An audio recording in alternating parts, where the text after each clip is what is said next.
Justice on December 18th. The ATF is part of the DOJ. Once the final rule is published in the Federal Register, owners will have 90 days to destroy their devices or turn them in to the nearest ATF office. In the rule change, the regulatory definition of a machine gun includes devices similar to bump stocks, subjecting them to restrictions imposed by existing firearm regulations. Machine guns fire automatically by pulling the trigger once, unlike bump stocks that cannot be fired with a single hand. This has been FPP Radio News, online at fppradio.com. It's the video sensation that's taking the internet by storm. A web series on YouTube passed the 100 views mark this week. Titled Andrew and John, the wildly popular webisodes feature roommates Andrew Vanier and John Haney playing fictionalized versions of themselves in unusual situations, mostly set in and around their Chicago apartment. Dude, did you get my tart? What's a tart? Oh, you just texted me a fart. Their latest short, titled Laundry Day, reached the unprecedented 100-view milestone this week after a heavy promotional push in which the duo posted the skits to their Facebook pages. The hit video features the roommates wearing unconventional outfits while scrounging up enough change to do laundry in their basement. Other popular episodes include Foreign Landlord, featuring John's friend Brett from work, and a video where Andrew suspects John might be a zombie. Our videos consistently get over 50 views now, but Laundry Day, that's the first one that's really taken off. Yeah, everyone I know has seen it. It's completely viral. This is the Onion News Network.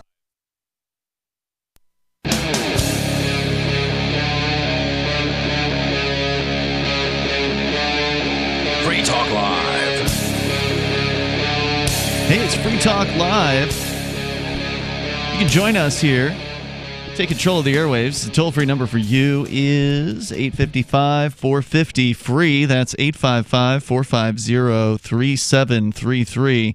We've also got the Discord on-air call-in line rooms over at discord.lrn.fm. Joining you in the studio tonight, it's Ian. And Chris. And Darryl. Now, of course, you can take control of the airwaves and bring up whatever you want here on Free Talk Live. Of course, we always bring things to the table to discuss. On the way tonight, I've got a couple of interesting stories that one of them's a surprise. Apparently, the interest in purchasing and usage of over-the-air television antennas is on the increase.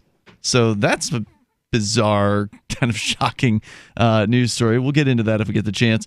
And then also on the other side of things that are old and should be dying, Sears apparently is still on the way out and may end up going completely out of business and be liquidated. So there's I thought they were already bankrupt. Yeah, well, they are bankrupt, but it looks like nobody wants to buy them at this this point in the juncture. So we can get into all that. Plus, you've got some bad news about Monero, Chris, the purported privacy coin. Looks like there's some real bad news about that, which we can get into. But, Darryl, we're going to start with a piece that you had that all three of us thought sounded really interesting about Business Insider alleging that having children, presumably your own, do chores around the house for money is somehow a bad thing?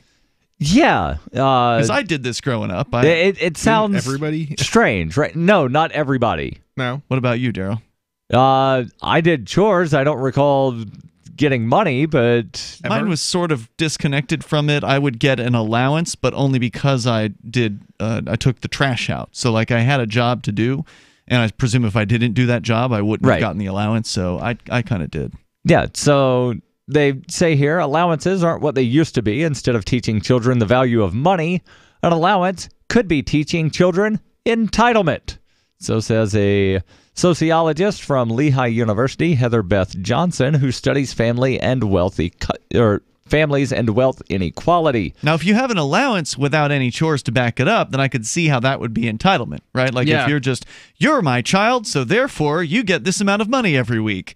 Yeah, that I would see creating an entitlement mentality. But is that what they mean by this? She says, when we pay kids to do things that humans have always had to do as participants in a community or a family, it sends them some sort of a message that they are entitled to an exchange for these things. The money for chore exchange can breed entitlement among kids who will come to expect rewards for basic tasks. She says parents should be relaying to children that they're part of a household team and should contribute accordingly. That sounds more like socialism to me. It does sound that way, doesn't it? What does? That people should be expected to just, like basic things. Put your laundry in the laundry basket. Here's $1. Well, like putting laundry in a laundry basket is something that, if you have a laundry basket, you should just do. Flush the toilet when you're done. Congratulations, Johnny. Here's $5. Yeah, I see what you're saying. I think there's different levels of expectation. If the kids goes beyond what I think you would reasonably expect them to do, and it's part of an agreement, I don't think that's the same thing as paying them to flush the toilet after they go to the bathroom. Yeah, I mean, I could see that, you could argue that where do you draw the line, but clearly, flushing a toilet's sort of an expected thing you do to clean up after yourself. Right, and putting a dirty dish in the sink is an expected thing. Taking out the trash, on the other hand, or doing some other task that affects the entire household, you're then doing somebody else a favor, right? Like you're helping, in that case, the parents who's... Look, I'm sorry, you had the child. So first of all, you're also dealing with a different situation than a typical employee-employer relationship. The parents, you had this child, and you have certain responsibilities, which include you have all of the responsibilities in the household. Now, if you can persuade your children to take on those responsibilities, I think that's a good thing, and the money helps with the persuasion process, right? Because some jobs are pretty, undesirable, like mowing the lawn, for instance. That's why the parents would prefer to have their kids do it, because they don't want to do it themselves. And normally, when you don't want to do something yourself, you have to pay somebody else to do it. Right. So I totally agree with you that the whole idea that they ought to do it just because they're there just sort of does sound like... It does sound sort of Let's continue. Johnson finds the dynamic to be characteristic of upper middle-class American families. She says, this doesn't happen in poor families. They're not like, if you take care of your cousins, I'm going to pay you for it. It's just expected that you help take care of your cousins if they need taken care of. This also doesn't happen in other countries. David Lancey, a former professor of anthropology at Utah State University who studied chores among families worldwide, found that universally, children become eager to help their parents starting at around 18 months. And in some cultures, they start getting age-appropriate chores without any kind of allowance. In America, however, it's different. He said, in our society, and I'd expect this to be most modern post-industrial nations, we actually deny our children's bids to help. We distract them with other activities. We do our chores, meal prep, etc. When they're napping, we convey that they're helping in burdensome, and not surprisingly, the helping instinct is extinguished. If parents don't accept the help from children when they're offering it, Lancey continued, they become uninterested in pitching in by the time they're old enough to actually start being truly helpful. Beth Kobliner, mother of 3 and author of Make Your Kid a Money Genius, Even If You're Not, is also against paying kids for doing chores. She says research has shown that if a kid has chores, that's a great thing for family responsibility, and it's actually one predictor of how you'll do in a career or whether you'll graduate from school. But tying chores to money confuses the issue. She says having chores is great, you're a team player. But there's no benefit to rewarding your kids with money for tasks like clearing the dinner table, taking out the trash, walking the dog, or making their bed. However, she notes 2 instances when it is okay, in her view, to give kids an allowance when they take on extra jobs around the house or in terms of a weekly or monthly payment unrelated to chores. So an extra job is okay. Wait, didn't they just say basically an allowance without something attached to it is okay? That's kind of what the second one sounded like. That's what this mom says. That to me sounds like straight up entitlement. Yeah. In that particular case. I mean, the whole idea. How do you determine? Again, this is like, where do you determine what is an extra chore? Right. And it's one of those things that, as they mentioned earlier on, it's really sort of an upper middle class thing. Yeah. To where, if you go around in a poor community and you ask a bunch of 12-year-olds if they get an allowance, they'll say what's no. an allowance? Mm-hmm. Yeah, I mean, I guess I can't relate to that. My parents were, I would say, middle class. I don't know if they were upper middle class. I'm not sure what discerns the difference between upper versus middle versus lower middle class.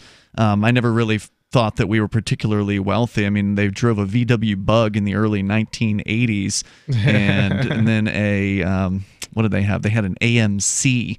This kind of boxy-looking 80s car. It was horribly... It was like kind of like their family wagon. The AMC was an ugly car. So like it wasn't like they were, living large or anything like that. And I certainly wasn't getting a lot of money. It was, maybe $1 or $2 or something like that. I don't remember it being a lot. Maybe even 50 cents. It wasn't a lot of money. 50 cents a week, to take the garbage out. A week to take the garbage out.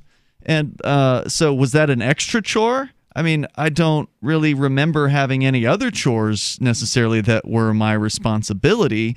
My mom cooked. My dad took care of the dishes. She took care of the cleaning. So I don't really think that there was much else that I had to do. And so to me, it was an extra chore because I didn't do it for up until a certain point. And then I started doing it. And I feel like they paid me to mow the lawn when I mowed the lawn. I don't know. It's been so long. I don't really remember. The toll-free number here is 855-450-FREE. That's 855-450-3733. Did you get this allowance at all, Chris, when you were growing up? I don't. Yeah, I know I got paid by my parents at certain points for doing stuff, but, I don't know if I ever really had an allowance, per se. We'll come back here in moments. The toll-free number is 855-450-FREE. You want to share your thoughts on this? Please do. There are basically two types of advertising, direct response and branding. Radio's great for direct response with its low cost to listener ratio, but audio can't be beat for branding, which is a longer-term endeavor. You want to be the first thing that someone thinks of when they think about your product or service. If you have a local business that you want kept top of mind in your community, call the station. If you need national reach, Free Talk Live's got around 200 radio stations, millions of monthly listening sessions, can suit all budgets, and if we don't think we're right for you, we'll tell you. Email me, mark@freetalklive.com. Do you operate a retail business and are looking for a solution for point-of-sale cryptocurrency acceptance? It's never been easier thanks to AnyPay.global. There's no paperwork or approval process to open an account. If you already have a tablet, you're almost done. Just sign up at AnyPay.global, drop your personal crypto wallet addresses on the setup page, and then load the app. That's it. You're accepting cryptocurrency like Bitcoin and Dash at your store. Get started now at AnyPay.global. AnyPay.global. Bitcoin.com is delighted to announce their latest partnership with the gift card specialists at eGifter. With many of the world's leading brands on their roster, it is now easier than ever to get the gift cards of your favorite brands with Bitcoin Cash. To get started, just follow these simple steps. Visit giftcards.bitcoin.com, pick the gift card you want, follow the instructions on your screen, and make your payment using your Bitcoin Cash wallet. Sit tight and your gift card will be delivered to you as soon as it's ready. That's giftcards.bitcoin.com. Are you a cryptocurrency advocate? The Crypto Tip is the ideal outreach tool to help new people discover cryptocurrency. It's a printable business card-sized tip that you can give to service providers, preferably in addition to a good cash tip. When the server scans the QR code, it'll bring up an explanation of cryptocurrency, how to install a wallet, and allow them to claim the tip. If they don't claim the crypto, you get your tip refunded to you after a time period you specify. Plus, if they do claim the tip, you get an email alert. Create as many tips as you want at cryptotip.org. That's cryptotip.org. Free Talk Live. You got to give those guys credit, though. Jesse Jackson, Al Sharpton, they've established this for themselves. And who are the Hispanic leaders? Who are the Chinese leaders? It's a brilliant marketing plan on their part to get them radio interviews and all kinds of appearances and sell books for them. But otherwise... Again, that does not dictate how I should interact with that person. Their behavior, their morals and values dictate how I interact with them. Free Talk Live. 7 nights a week from 7 to 10 Eastern. Live on the Liberty Radio Network at LRN.FM.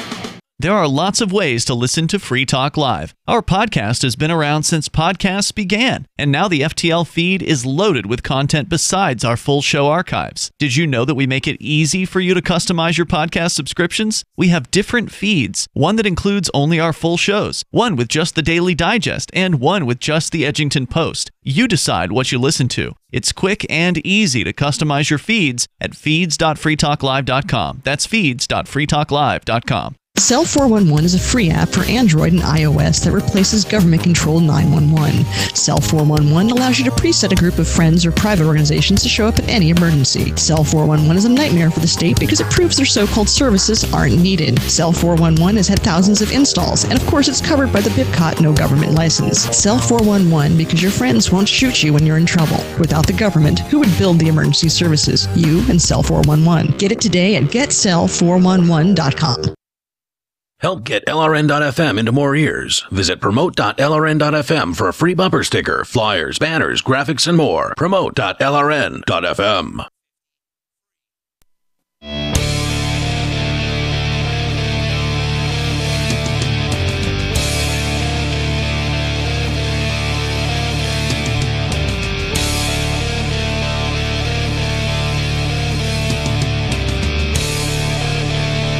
It is Free Talk Live. Dial in, toll free, and bring up whatever you want, though we're not paying you to call in. We would not want you to feel entitled to getting paid to call in. I don't know. We're going to get into this a little bit further, the discussion on paying your kids an allowance to do certain tasks. Some of these people, experts, I guess, should we call them, people with opinions who've been printed, these people are saying that it could create an entitlement mentality, right. And we can continue that discussion. If you want to weigh in here, maybe you did get money for doing chores around your house, or maybe you're a parent and you've had experience either doing this or not doing this, and you've got an opinion you want to weigh in. Our toll-free number here is 855-450-FREE. That's 855-450-3733. But you know what? If I were a parent, and I'm not going to be, but if I were, and I was going to give out an allowance, I'd do it with Bitcoin or some other kind of cryptocurrency, because that would make you a cool parent. Go to Bitcoin.com. You can learn more about cryptocurrency there. Take their Bitcoin Academy and get through the basics and learn about what makes cryptocurrency like Bitcoin special, what makes it awesome, what makes it potentially or arguably already a world-changing technology. Go to Bitcoin.com to get started, as Bitcoin had a nice little spike up today to around $3,800 US dollars per Bitcoin.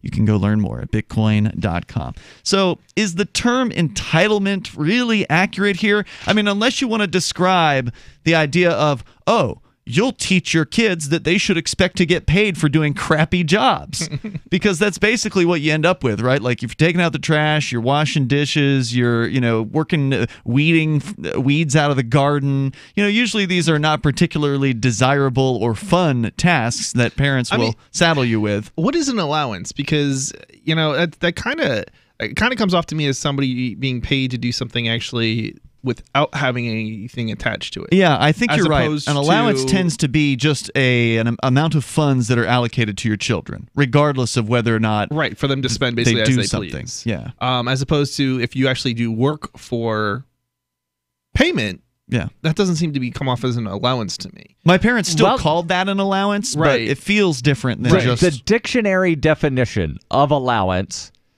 includes both of those things. So definition 1A, a share or portion allotted or granted. Definition 1B, a sum granted as a reimbursement or bounty for expenses. It's not really that's more of expense. a business definition. Yeah, I wouldn't say that definition 2 really fits here. Reimbursement of you did a thing and we're paying you. Reimbursement isn't the same as compensation. Yeah, that's more of a work thing, a work definition. Yeah. Of I would say it's a stretch to call the type of allowance where you're being paid basically an allowance, but that's what my parents called it. But yeah, I tend to agree with you, Chris, that if it's an allowance, it's usually just, here you go, we're rich enough to give you all this money, kid, and now you can go spend it on whatever you want. I never had that. Mine was always tied to doing a particular chore. And so I think that at the very least, my parents had intended to create with that wasn't an entitlement mentality. It was more of a mentality of, hey, we're going to give you your first job, kid. And, this is your responsibility. You get paid to have this particular responsibility. I do understand the argument from the perspective of, if you're contributing to a household, you shouldn't expect to get paid for that. But it could create the idea of, I guess from an entitlement perspective, it could create the idea of the kid would then expect to get paid for doing other things, right? So if the child is being paid to wash dishes or take out the trash, and then mom says, "Hey, son, could you go and grab the laundry from downstairs?" And he then sticks his hand out. I guess that right. Maybe that's what they're talking about here, that then he just won't work at all. Every time I do a thing, "Hey, son, put your shoes away." Yeah. Oh, all right. So I'm getting $1 for that. I mean, right. Here's the problem. It's kind of like a two-way street to begin with, right? Like, you're giving the kid food, presumably. You're giving him shelter. You're giving him other stuff already. So, well, that's kind of expected when you have a child, is that you will provide them with food and shelter. If not, you'll get the child taken from you in most places. Of course, but I think there's two. But again, are we talking ethics or are we talking law? I mean, if we're talking ethics, there's a limit to what you're gonna provide the child, and then after that certain point, it doesn't seem unreasonable. I wouldn't say it would be unethical for you to tell the child, "Hey, you're gonna get dinner, but unless you do what you're supposed to do, you don't get dessert." Right? Right, exactly. So you're feeding the child. Hold on, you're assuming that dessert is a regular staple of people's households. That's not a regular thing in a lot of homes. I'm not assuming that. I'm just saying that if you have dessert, that is a bargaining chip that you can use to negotiate the child to do certain things. It's something above and beyond. Yeah. It seems to me probably reasonable to a degree. The only thing, my only objection in this kind of thinking is that the law has affected what you can and cannot do to a large degree. So if you say, if you don't do these things, right, the kid can't go out and get a job somewhere else. That's true. They're forced to be there. And so in some respects, I almost feel like it's, having brought the kid into this world, it's my obligation to some degree to provide opportunity, at least, to do what the law won't necessarily allow him to do on his own. So if you do ever have children, at what point will you start making them weave their own beds to where they actually have a bed, or are you just going to provide them beds? I think I would provide them beds. All right. I mean, what about where are you going with that question? Well, he said that there's a difference between morally and legally taking care of children, and there are certain things that he would not give his kids if he had kids. I'm just trying to figure out, would you give them clothes, or would you make them, go collect ridiculous straw to go weave things together? I think there would be a lesser. I'm just trying to figure out, what he thinks a parent's obligation to children actually is. I think we have more of an obligation because the law prohibits young people from going out and doing things on their own. Yeah, what he was saying was... I'm talking about, what do you think the ethical obligation of a parent is? Without the law in the question? Without the law, right. So, 3-month-old baby can't chew solid food. Do you just put a raw steak on the counter and say, "All right, baby, if you want food, cook the steak"? It's a good question. I mean, he can't cook it. I couldn't cook it myself. I can't cook for my life. You're talking to the guy who can't even put a pizza in his own oven here. I know that. Okay. I'm just trying to figure out, maybe he thinks the 3-month-old baby can cook a steak.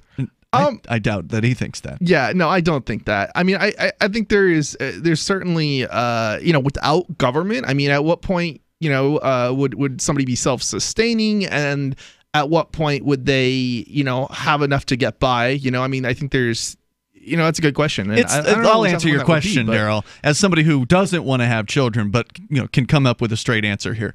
Your ethical obligation is to provide for the child until the point at which they are able to provide for themselves. Yeah. The more coming up here in moments. 855-450-FREE. That's 855-450-3733. And I would say that in the absence of a coercive government, if people found out that somebody wasn't providing for their child, say abusing them or starving them or whatever, that they would have a complete right to kidnap those children from those parents. And I think most people would support them in that particular action if it were brought to some sort of arbitrator or whatever. More coming up. You can join us. This is Free Talk Live. Hear that? That's the sound of a house being trashed while a gang of thieves ransack the place. And what they don't steal will be destroyed. This year, resolve not to be the next victim of a break-in. Go to faketv.com and discover a device that creates the illusion someone inside is watching TV, even when you're miles away. Security is a mindset, and Fake TV should be part of your security solution. Be vigilant, but not fearful. faketv.com. Hunters, anglers, campers, and survivalists, get back to nature. Expand your horizons with the highest quality, most versatile, unique slingshots and sling bows on the market at slingbow.com. Slingbow products are compact and models start from just $17.98. They're perfect for your bug-out bag or storing in your vehicle. Give yourself and your loved ones the excitement and tradition of Slingbow, a new frontier in archery and truly modern twist on this primitive survival tool. Feel the thrill only at slingbow.com.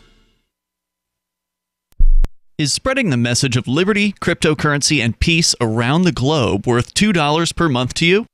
As you may already know, in addition to our internet feed, LRN.FM broadcasts on free-to-air satellite across North and Central America, as well as Sub-Saharan Africa. And we've been available on satellite for free 24/7 since 2010. The LRN.FM free-to-air satellite signal is reaching some of the most oppressive regimes in the world, and there's no doubt our ideas are making an impact. You can learn more about the channel's impact by watching the 3-minute video at fund.lrn.fm. If you'd like to help free minds globally with our ideas of liberty, cryptocurrency, and peace, you can donate as little as $2 per month via fund.lrn.fm. You can help us continue and expand our satellite broadcast to multiple continents. Visit fund.lrn.fm today, and thank you for your help. Don't forget to share the link on social media. That's fund.lrn.fm. We've all heard about blockchain assets like Dogecoin, Ether, and Ripple. Bitcoin isn't the only player in the blockchain game any longer. And for those of us wondering how to get our hands on these digital assets, finally, there's a solution. Shapeshift.io allows you to buy and sell between your digital assets and Bitcoin instantly between your own digital wallets. I've used it with ease. Shapeshift.io. There's no account or email address needed. You send them the crypto you want to sell. They send back the crypto you want to buy. It's that easy. Shapeshift.io. LRN.FM now has a Discord. Discord is a free text and voice chat platform, and we now have our own server with a bunch of channels at discord.lrn.fm. You can join other listeners as they chat about various things during our live shows, or anytime, day or night. Discord software is available cross-platform, so you can have it on whatever device you want and take your chats anywhere. Join our Discord at discord.lrn.fm. That's discord.lrn.fm. Hi, I'm Derek J. I don't want a politician to represent me. To me, government is the idea that one group of people can coerce everyone to comply with an edict or face increasing punishments up to and including death. Despite perhaps the most noble of intentions, the best government services are a far cry from what could be provided for by voluntary interactions. Besides, the people who call themselves the government wage wars and put peaceful people in jail for crimes involving no victims. If Starbucks used some of its money to drop bombs, I wouldn't shop there. So why would I support the American empire? The empire does not require my consent. Derek J's Victimless Crime Spree. Watch it for free and order the Director's Cut DVD at victimlesscrimespree.com. That's victimlesscrimespree.com. Some of our live shows are streamed in HD on Twitch. Please follow and share at twitch.lrn.fm. That's twitch.lrn.fm.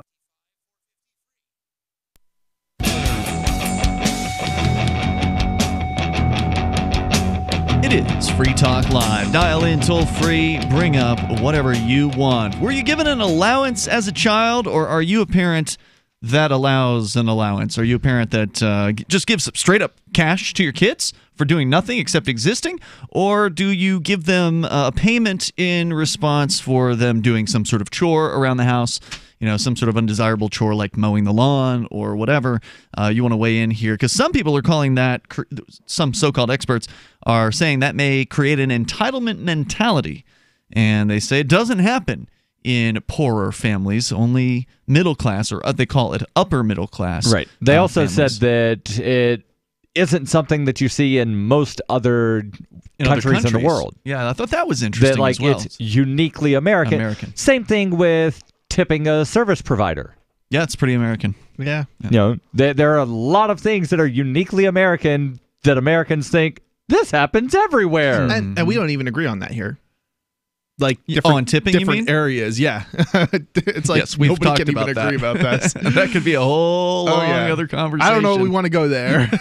That's such a long conversation. So if you want to jump in, you can. The toll-free number is 855-450-FREE, like freedom. By the way, I want to thank Harry, who is a Free Talk Live Silver Amplifier, and that means that he has sent us a tip of $5 per month that we use to advertise, market, and promote Free Talk Live. And that means that we will take that $5 in and we will invest it into the show. That we'll use it, for instance, to reach out to new radio stations, bring new stations on. I'm excited that within the next week or so, we're going to get to announce a couple, I think at least one, maybe two. Couple new affiliates. Nice. Because of the impending loss of multiple radio shows that are ending within the first week of the year.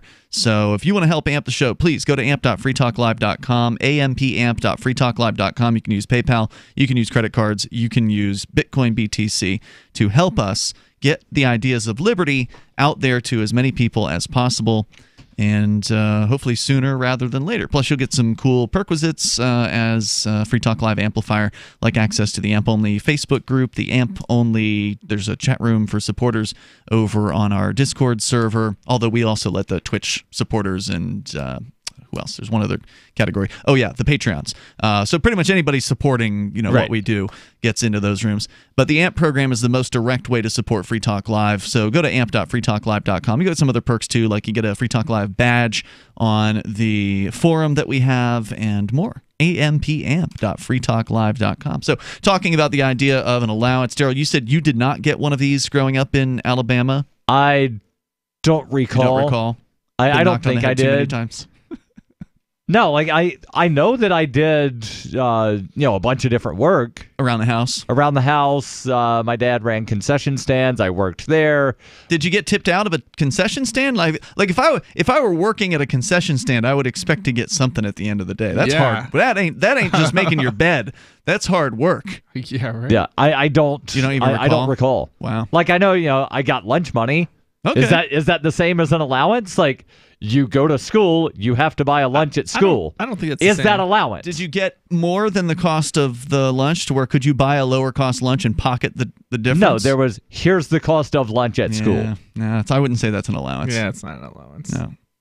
But Chris, you couldn't really recall either whether you had received anything like this. All right, so when I was probably like 6 or 7. Did you say on the air or off the air that you had a maid when you were growing? I think that was off the air, right? Yeah, I did say that. So your parents had a maid. I'm going to call that upper middle class. Yes. We did not have that in my family. Yeah, I mean, I definitely wouldn't say we were lower or middle, like solid. I mean, I would say we were definitely solid middle class to upper, like lower upper middle class. Yeah. But I wouldn't necessarily say my parents, had like the best paying jobs. They had jobs that were.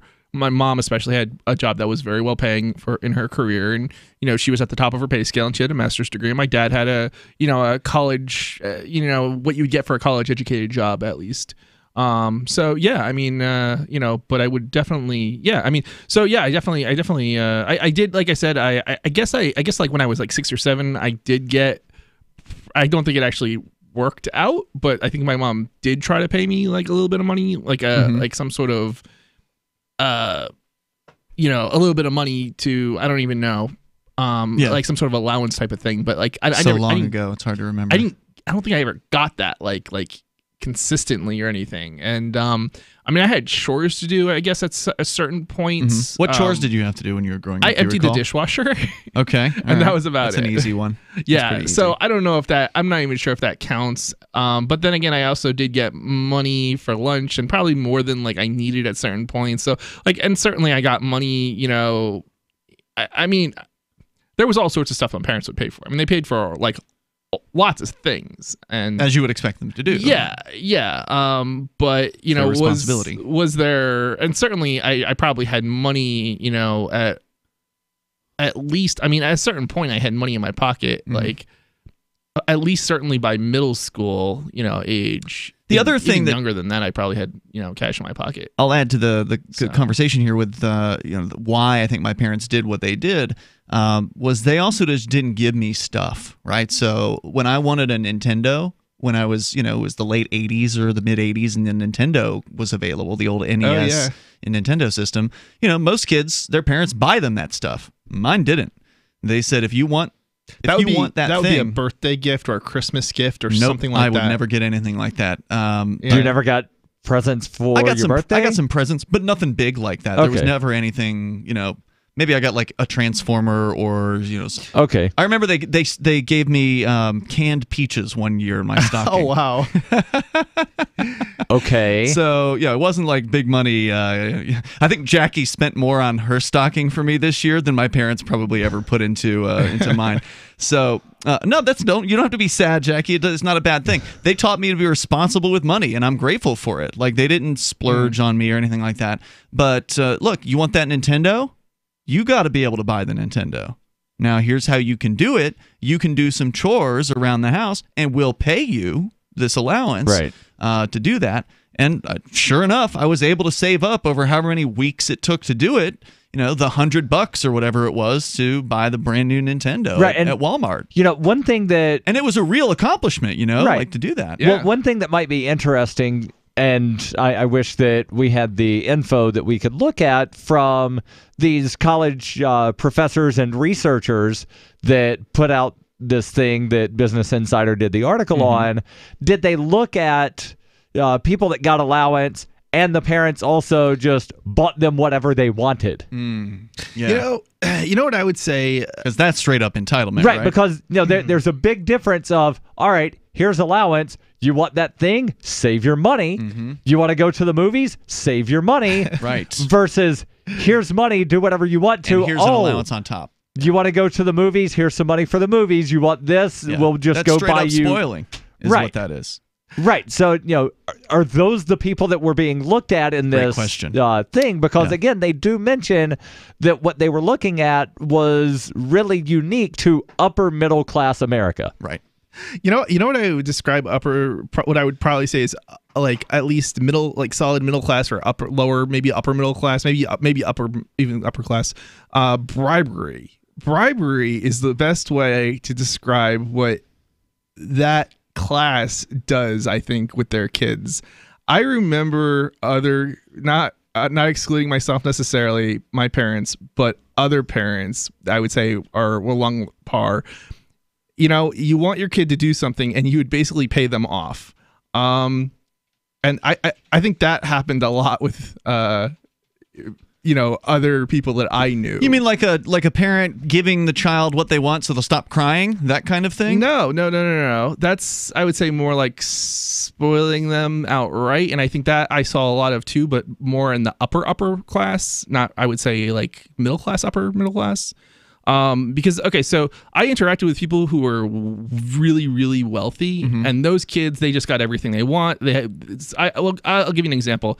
One kid I knew, he had a computer, and his mom sent him another computer. Or no, I'm sorry. Yeah, he sent him that computer from overseas. He went out and bought the computer, and he was going to get the computer from overseas in like a day or two.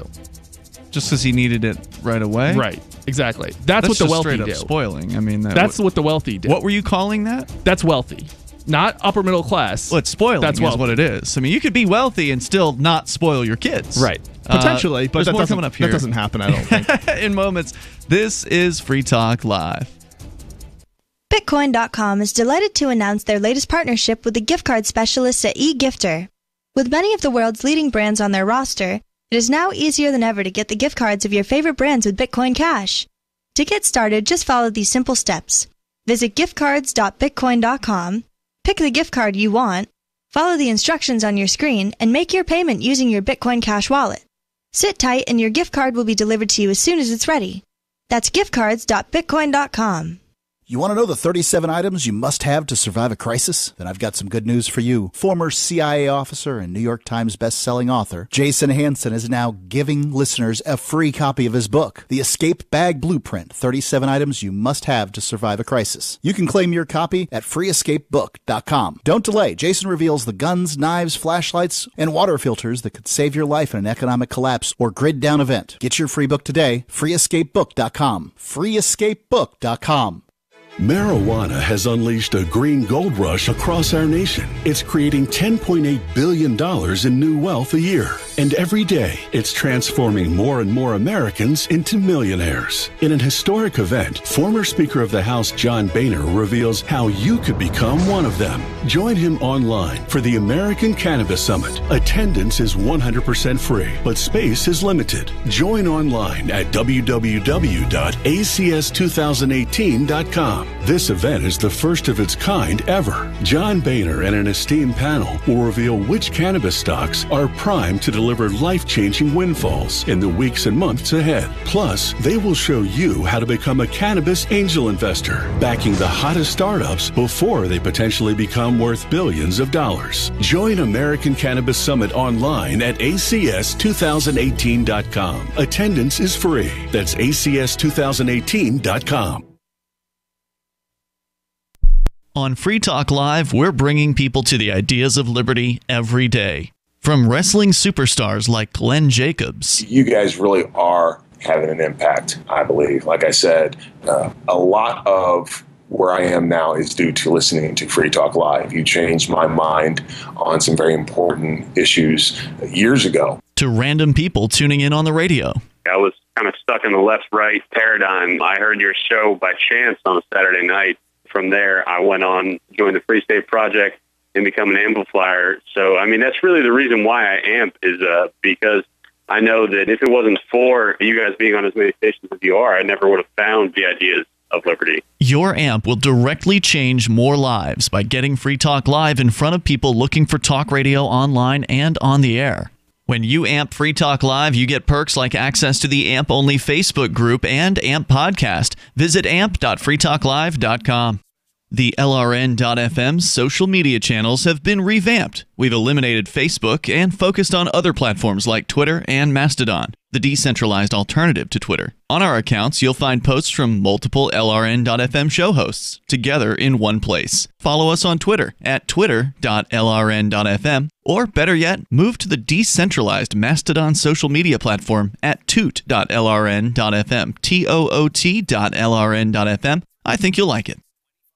When you hear the word lobbyist, you probably think about greedy corporations, but not all lobbyists are the same. Some are fighting for the freedoms you hold dear. Liberty Lobby LLC is doing just that in New Hampshire, working hard to represent you, not some special interest group. You can help by going to libertylobby.info, where your contribution will give us the tools we need to ensure that your voice is heard. Visit libertylobby.info today to find out more. Love what we do? Please help support our international satellite channels at patreon.lrn.fm. That's patreon.lrn.fm.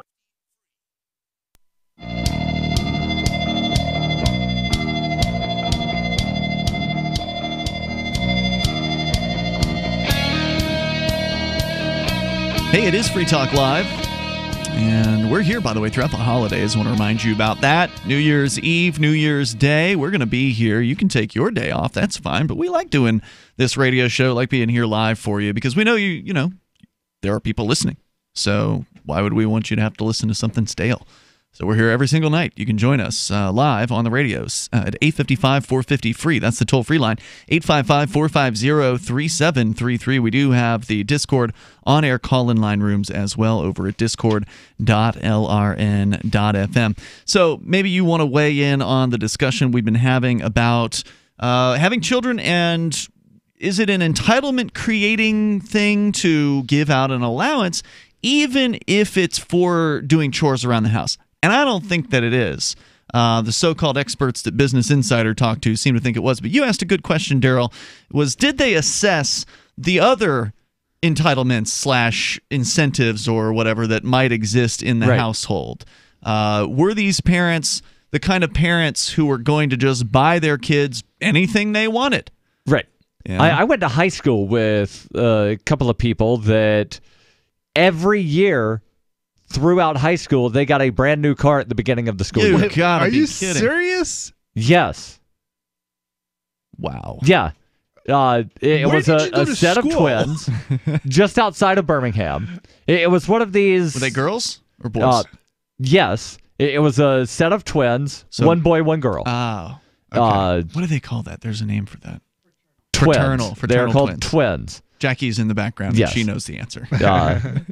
Thank you, my producer Jackie in the background. Yeah. So it was really a unique town where I went to school, to where there was one part of the town that was kind of lower class. Was this like a suburb of Birmingham?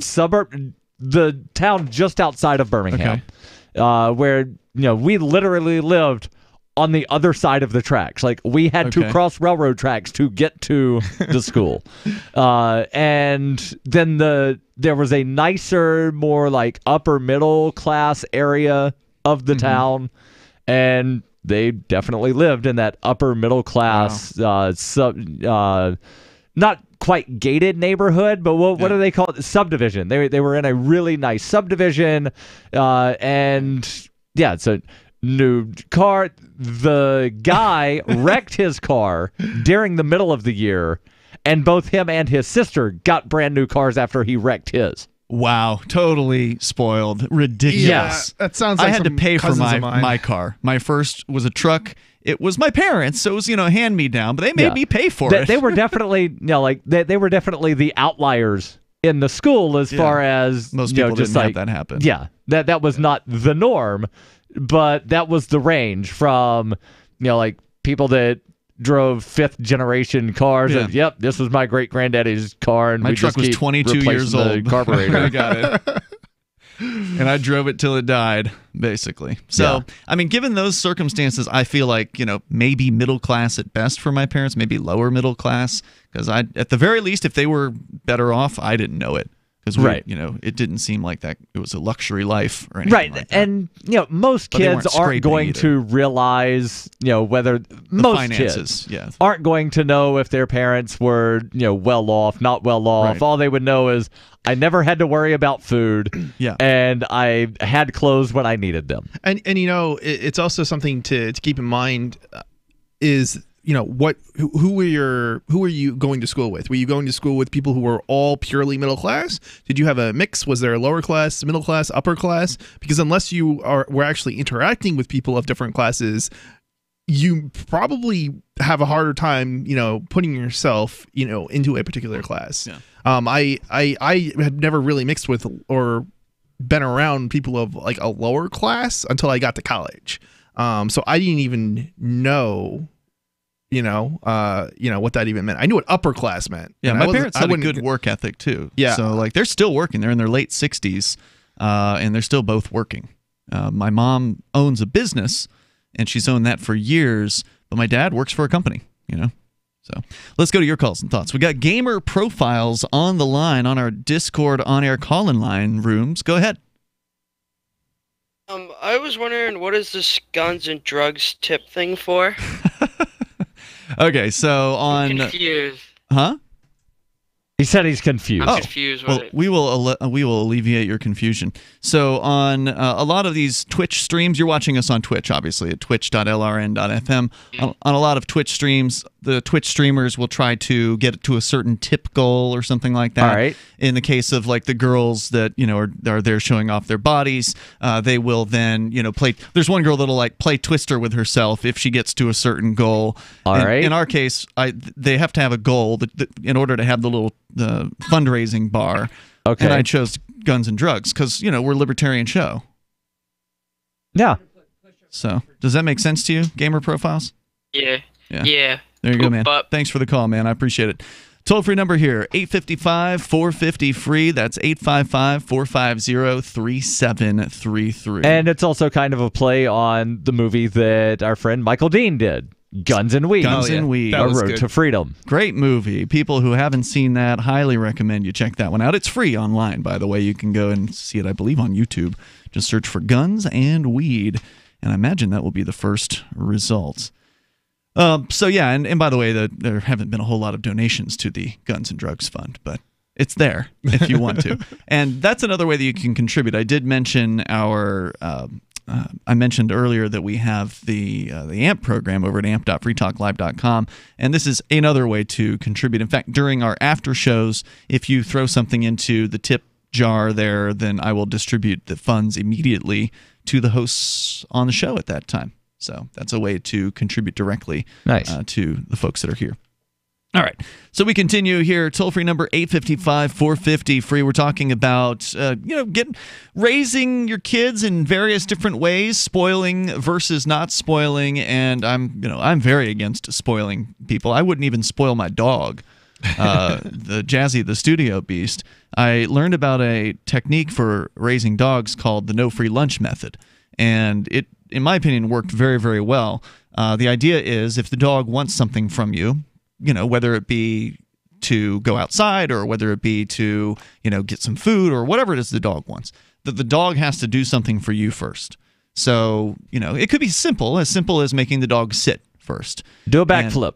Well, that's pretty tricky for a dog to do. But, basic things, you can have them do those things. And then basically the idea is that puts the dog in its place because a dog wants to be subservient. Ultimately, they want to feel like they're part of the pack. They don't really want to be on the top of the pack, but that's where they'll go if you spoil them and if you just give them everything that, without having the dog do something first, if you just give them things right. and you don't train them appropriately, then they will try to place themselves at the top of the pack, and then you've got a real problem because then the dog will act out. It'll do things. It'll break things. It'll act out basically like a child would act out. So whenever Jazzy wanted to do something, she had to do something for me first, and it makes it so that she is subservient to you as the master. Now, we don't treat humans in the same exact way, right? But there are a lot of similarities between a dog and a child. There are. So both of them will push the envelope. Both a dog and a child will push, to see how far they can see what they can get away with, right? And so the same thing was true with Jazzy. She would absolutely push the envelope when I would have her do tricks. I would ask her to do a trick. If she wanted to push the envelope, she'd pretend like she didn't know what I was saying, even though I absolutely knew she knew what I was saying, because I knew that she was smart enough to pick up the name of a thing whenever I would name her doing something. So like when the dog sits for the first time, you say, good sit, right? You name the thing, then you ask them to do that at a future occasion. I'd seen her respond after just hearing a word one time, so I knew she knew what it was. And so she would pretend like she didn't know, and she'd go through her whole repertoire of tricks, except for the one trick that I was asking her to do. Yeah, just to see if she could get away with not doing the thing that I'd ask her to do. And I wouldn't break. I would just be like, sorry, Jazzy, and put the food up on top of the refrigerator and then come back 15 minutes later and give her another chance. And there were a few nights where she was just completely obstinate and refused to do what I asked her to do. So she went without a meal. And you were even able somehow to teach a cat to do tricks. Same way. The same no free lunch method. Same thing. Naming the trick and just being super patient. With a cat, you have to be way more patient, and because they just don't care as much about pleasing you. Right. Yeah. Whereas the dog actually wants to please you, and it feels good for the dog. So yeah, highly recommend check that one out. The no free lunch method. It worked amazing. And you say getting a cat to do a trick. You can actually look up my old cat. God rest his soul. He's passed away now at this point. But if you look for Ravage the Cat Rolls Over on YouTube, there's actually a video of him rolling over on command, which is pretty cool. I'm gonna have to pull that up. It's real. All right, so 855-450, free like freedom. You can join us here. We're going back to the future with television antennas. Woohoo! Coming up here in moments, it's Free Talk Live. Apparently, they're getting popular. It's been said, any society is only 3 missed meals away from chaos. Those times may be near. Think about it. Our country faces multiple terrorist threats and aggressions from Russia and North Korea. Social unrest and violent marches yet again may lead to looting of stores and city shutdowns. And our crumbling infrastructure leaves our power grid vulnerable to long-term outages from a single cyber attack. When the chaos from any one of these threats arises, the government knows it can't provide during a widespread national emergency. That's why you need your own plan for self-reliance. That's where My Patriot Supply comes in. Get a 4-week survival food supply for only $99. That includes breakfast, lunches, and dinners. Order online at preparewithgcn.com. $99 for 4 weeks of survival food that tastes like homemade cooking and lasts up to 25 years from My Patriot Supply. Get your kits today at preparewithgcn.com. Free shipping is included. Preparewithgcn.com. Are you a cryptocurrency advocate? The Crypto Tip is the ideal outreach tool to help new people discover cryptocurrency. It's a printable business card-sized tip that you can give to service providers, preferably in addition to a good cash tip. When the server scans the QR code, it'll bring up an explanation of cryptocurrency, how to install a wallet, and allow them to claim the tip. If they don't claim the crypto, you get your tip refunded to you after a time period you specify. Plus, if they do claim the tip, you get an email alert. Create as many tips as you want at cryptotip.org. That's cryptotip.org. Did you know we've taken our LRN.FM telephone listen line to a new level with the LRN.FM audio on demand line? Now you can call 712-770-8447 anytime and listen to LRN.FM's live feed. And you can listen to a bunch of our original shows on demand. Long distance fees may apply. Just dial 712-770-8447 and choose from the menu. 712-770-8447. You're listening to the live edition of Free Talk Live. Hour number 2 is next after the news here on the Liberty Radio Network at LRN.FM. From Keene in the Shire, the Liberty Media capital of the world, this is Darryl W. Perry, host of FPP Radio News for Friday, December 28th, 2018. Silver is trading at $15.31 per ounce. Gold is valued at $1,277 per ounce. Zen is trading at $5, and the average price of Bitcoin is $3,655.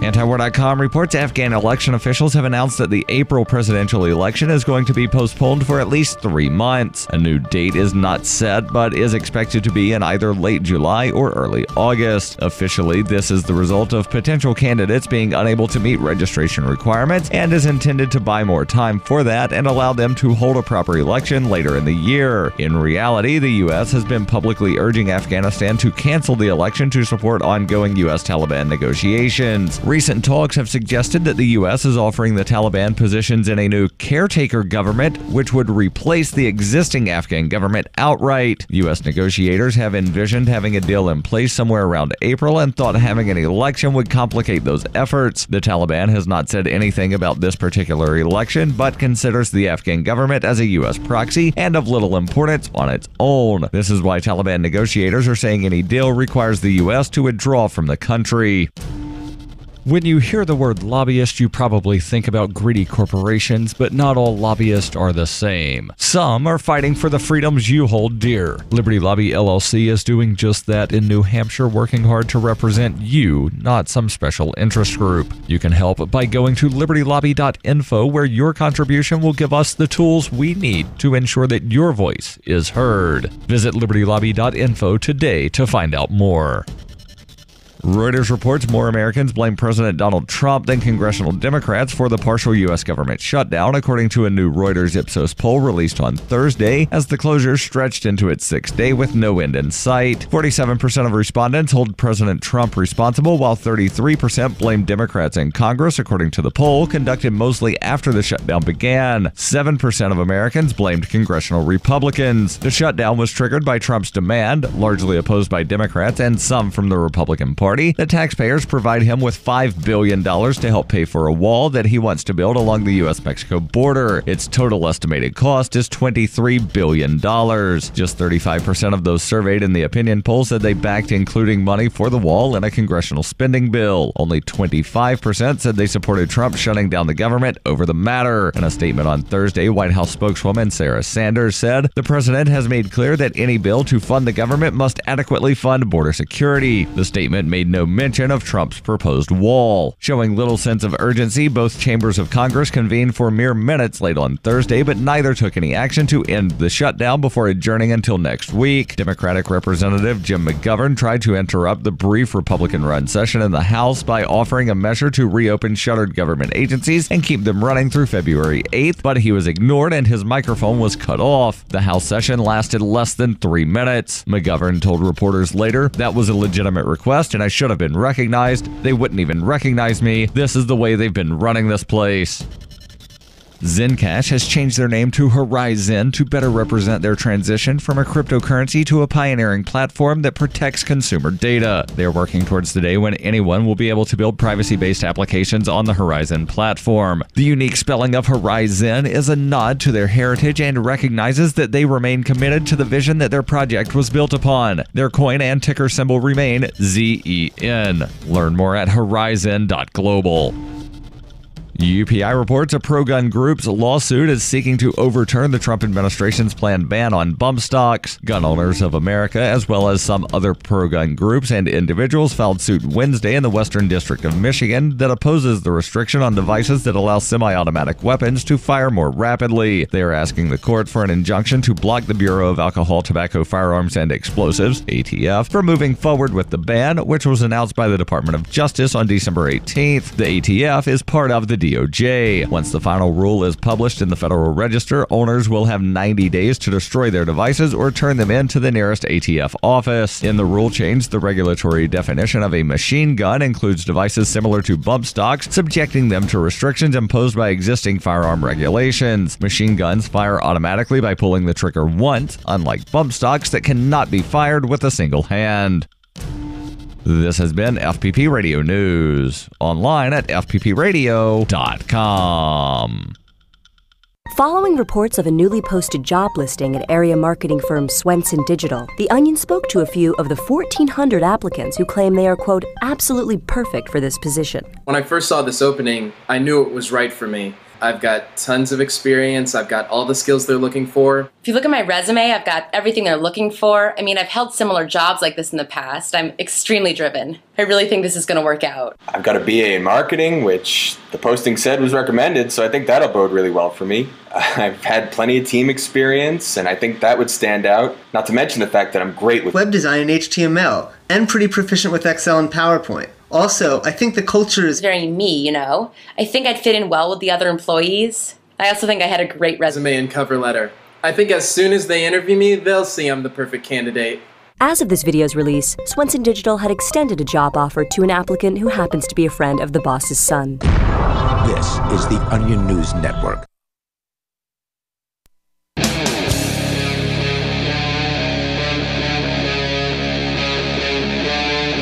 Free Talk Live. It's Free Talk Live. We're launching into the second hour of the program. You can take control of the airwaves here. Bring up whatever's on your mind. Our number is 855-450-FREE, like freedom. That's 855-450-3733. On the way, is Sears about to completely kick the bucket? Probably. More than 100 years. I thought they already had. In existence. Well, it's been a slow decline for Sears over the last couple of decades. And then they were bought by Kmart not too long ago, but allowed to keep the Sears name because it had better branding. Yeah, was it a purchase by Kmart or was it a merger? I'm not sure exactly how all that worked. They do touch on that in the story from CNBC, which I thought we can it was get supposed into. to turn into data centers. Huh? What? At one point, they were talking about turning the Sears stores into data centers. I know, it sounds absolutely crazy. That does sound insane. But that was what they were. That was a proposal. Prime retail locations. Yeah, data centers. Pay top dollar. Because you can have a data center anywhere, right? As long as the internet connection and the power are reliable. Then you probably actually do need a lot of power. Yeah, but industrial zones would be a lot lower rent than a shopping center. Yeah, exactly. An end cap on a mall. Yeah. And you really do, in data centers, you really do want generally to be in a location that has a lot of different connections and routes going to it. So there are certainly certain places around the world that are more ideal for data centers. So we can get into Sears and what's happening with them coming up here in moments, but also a surprising story about people re-embracing the old television antenna. Or I guess the new version of the television antenna, but we'll tell you about that.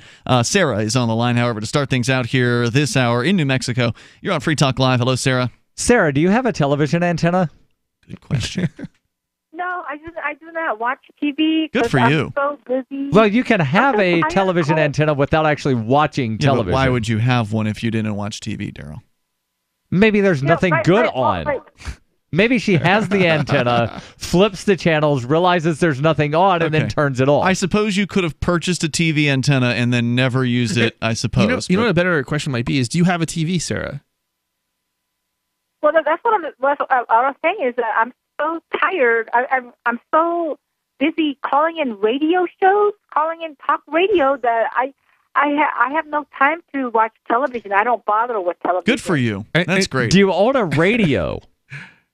Yes. I own actually I own 5 radios. Wow. 5.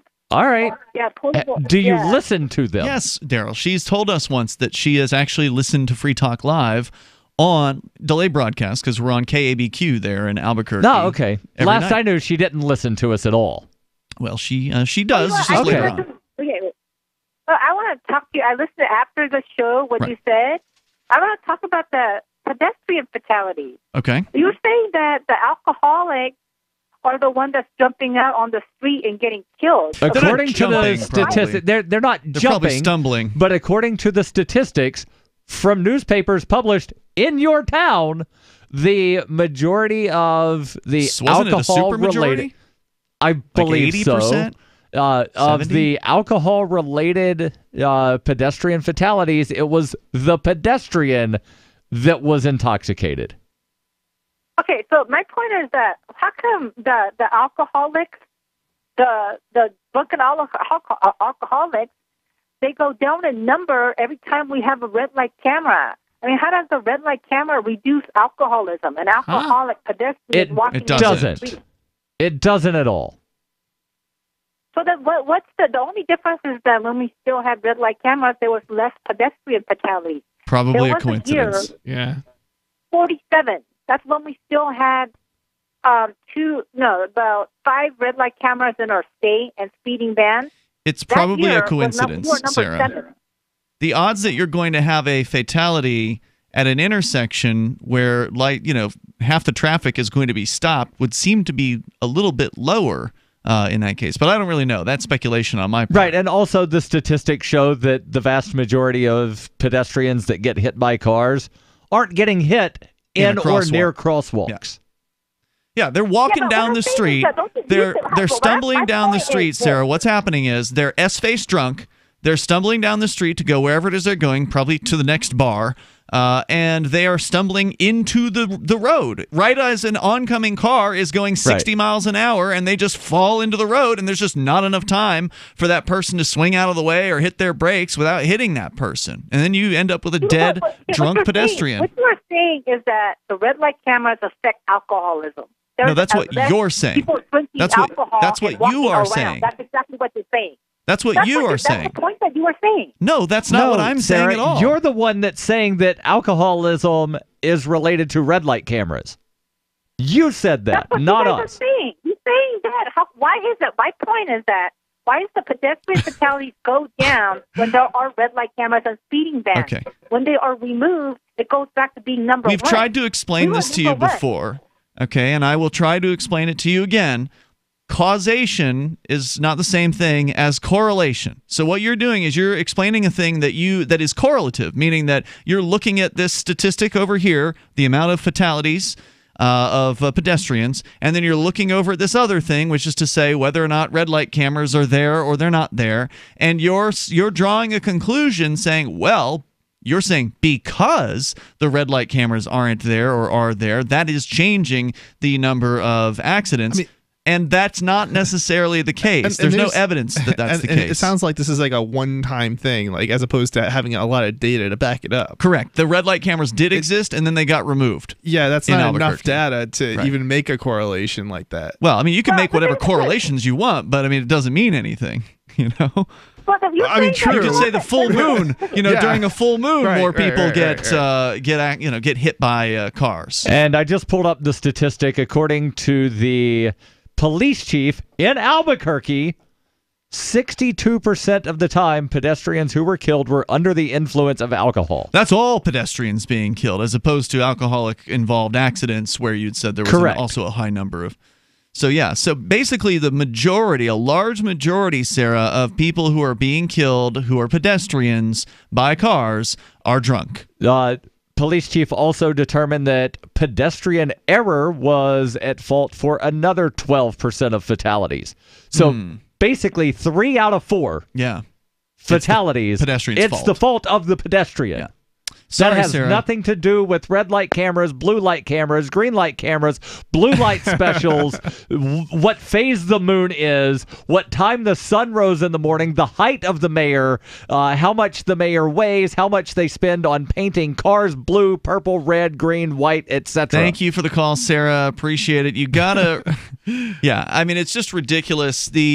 Look, pedestrians need to be aware of what's going on around them, right? And it's not just an Albuquerque thing. I see it here in Keene, New Hampshire all the time, where these pedestrians act like they own the roads, and to some extent there's a stupid law in New Hampshire that actually might make them think that, which makes it so you have to actually yield for them at certain places. Right, so it's not as bad in New Hampshire as it is in, say, Massachusetts. Why is it worse there? The law in Massachusetts is stop for pedestrians. Everywhere? So, what? All of Massachusetts, as I understand it, the law is stop for pedestrians. So if you see somebody on the sidewalk that looks like they might be looking at the crosswalk, really, you stop.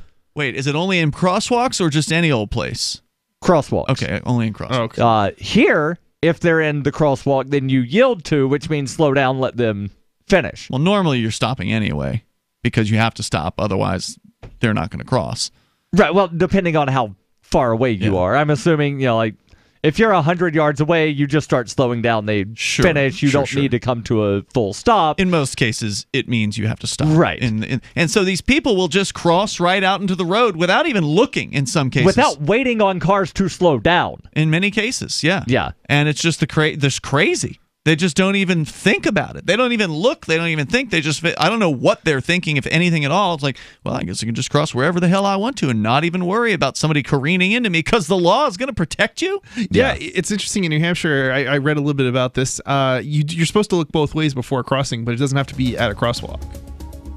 Well, it's generally a good idea to look both ways before crossing. But it's actually in the law. It's actually in the law. So you're saying the pedestrians are actually violating the law if they don't actually look both ways? Because that one's never enforced. Yeah, I think so. Cops could sit there all day and write tickets for that one if they wanted to, if that's actually a ticketable offense. There's more coming up here in moments. You can share your thoughts with us. On the way, our TV antennas. You remember those, right? Kids probably don't. They're making a comeback, apparently. Free Talk Live. You want to know the 37 items you must have to survive a crisis? Then I've got some good news for you. Former CIA officer and New York Times best-selling author Jason Hansen is now giving listeners a free copy of his book, The Escape Bag Blueprint, 37 Items You Must Have to Survive a Crisis. You can claim your copy at freeescapebook.com. Don't delay. Jason reveals the guns, knives, flashlights, and water filters that could save your life in an economic collapse or grid-down event. Get your free book today, freeescapebook.com. freeescapebook.com. There are basically two types of advertising, direct response and branding. Radio's great for direct response with its low cost to listener ratio, but audio can't be beat for branding, which is a longer-term endeavor. You want to be the first thing that someone thinks of when they think about your product or service. If you have a local business that you want kept top of mind in your community, call the station. If you need national reach, Free Talk Live's got around 200 radio stations, millions of monthly listening sessions, can suit all budgets, and if we don't think we're right for you, we'll tell you. Email me, mark@freetalklive.com. Hello, I'm Mike Lindell, the inventor of MyPillow, and like all of you out there, I had problems sleeping. Pillows would go flat, I would flip-flop all night long, I would wake up with a sore neck, maybe a headache, or feel like I needed a nap even though I slept 8 hours. When I invented MyPillow, I wanted it to where you can move the patented fill to give you the exact support you need as an individual, regardless of sleep position. MyPillow will get you into that deep sleep faster, and you will stay there longer. It's not about how much time we spend in bed, it's about how much of that quality sleep we get. I do all of my own manufacturing right here in the United States. I have a 10-year warranty. You can wash and dry my pillow, and I give you a 60-day money-back guarantee, so you have nothing to lose. And here's Mike's best offer ever. MyPillow is now offering 50% off their 4-pack special plus free shipping. Go to mypillow.com or call 800-951-5617 and use promo code FTL. That's 50% off plus free shipping. Don't delay. Order now. The Free State Project has reached its goal of 20,000 liberty lovers who've pledged to move to New Hampshire and get active to achieve liberty in our lifetime. Perhaps you're trying to figure out what part of New Hampshire should be your destination. If so, consider Keene. You'll find more than 150 reasons to move to Keene at move.freekeene.com. Keene is famous for its historic, publicity-generating activism, as well as being the liberty media capital of the world. It's home to freekeene.com, New Hampshire's destination for liberty activism, news, and opinion. For years, we've been compiling over 150 reasons to move to Keene at move.freekeene.com, where you'll learn about some of what's happening here and what makes Keene a great place to live. If you love liberty, you'll probably enjoy anywhere you end up in the Shire. But do your due diligence first. Please visit move.freekeene.com for the full list of over 150 reasons to move to Keene. That's move.freekeene.com. If you want to know the latest about Free Talk Live before we go on the air, all you need to decide is how you want it delivered. It's your choice. Visit news.freetalklive.com. You can get emailed announcements and participate in contests via our email updates list. Plus, we have a Twitter account that you can follow and a Facebook page where you can become a fan. So visit news.freetalklive.com to get news about Free Talk Live as soon as it's announced and the way you want it delivered at news.freetalklive.com. That's news.freetalklive.com. My name is Jacob Hornberger. I'm president of the Future of Freedom Foundation, which Congressman Ron Paul awarded for having an outstanding freedom website. Write us at fff@fff.org, and we'll send you a free 3-month subscription to our monthly journal of libertarian essays and our booklet, Economic Liberty in the Constitution, which George Mason University economics professor Walter Williams praised in a recent column. That's fff@fff.org. Now you can follow LRN.FM on the decentralized Mastodon social media platform at toot.lrn.fm, toot.lrn.fm.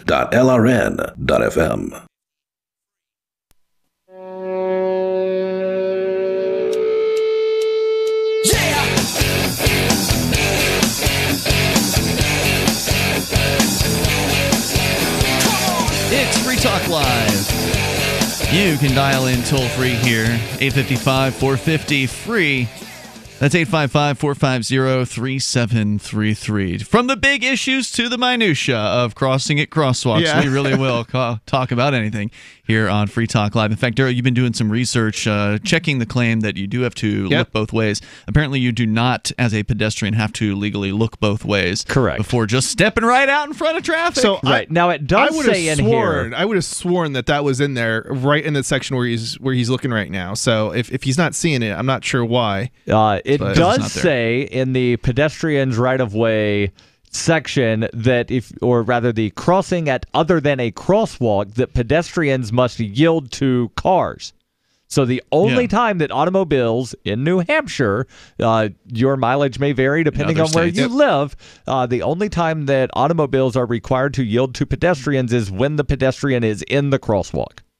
Gotcha. All right. So, and also another correction, the story about Monero that I mentioned at the beginning of the show is actually an older piece, and I was worried that it was a newer piece because there was an older piece that was talking about how 80% of Monero transactions were crackable, but that was in the past, and it's this bug that they fixed. I think it was in 2017 they fixed that bug, but still some of those older transactions are still crackable just because they're older and they were in an older kind of system. So that was the story that you had, and so I was glad to hear that was actually an older story. Yes. I thought for a moment, oh no, Monero is like kind of like the go-to privacy currency out there. I would hate to hear that they've also been cracked again in some way. So that's the good news, is that if you were worried based on what we said at the beginning of the show, now you don't have to be so concerned. Although you never know with some of these technologies. You never know when the next break is going to come. You never know when somebody is going to crack it.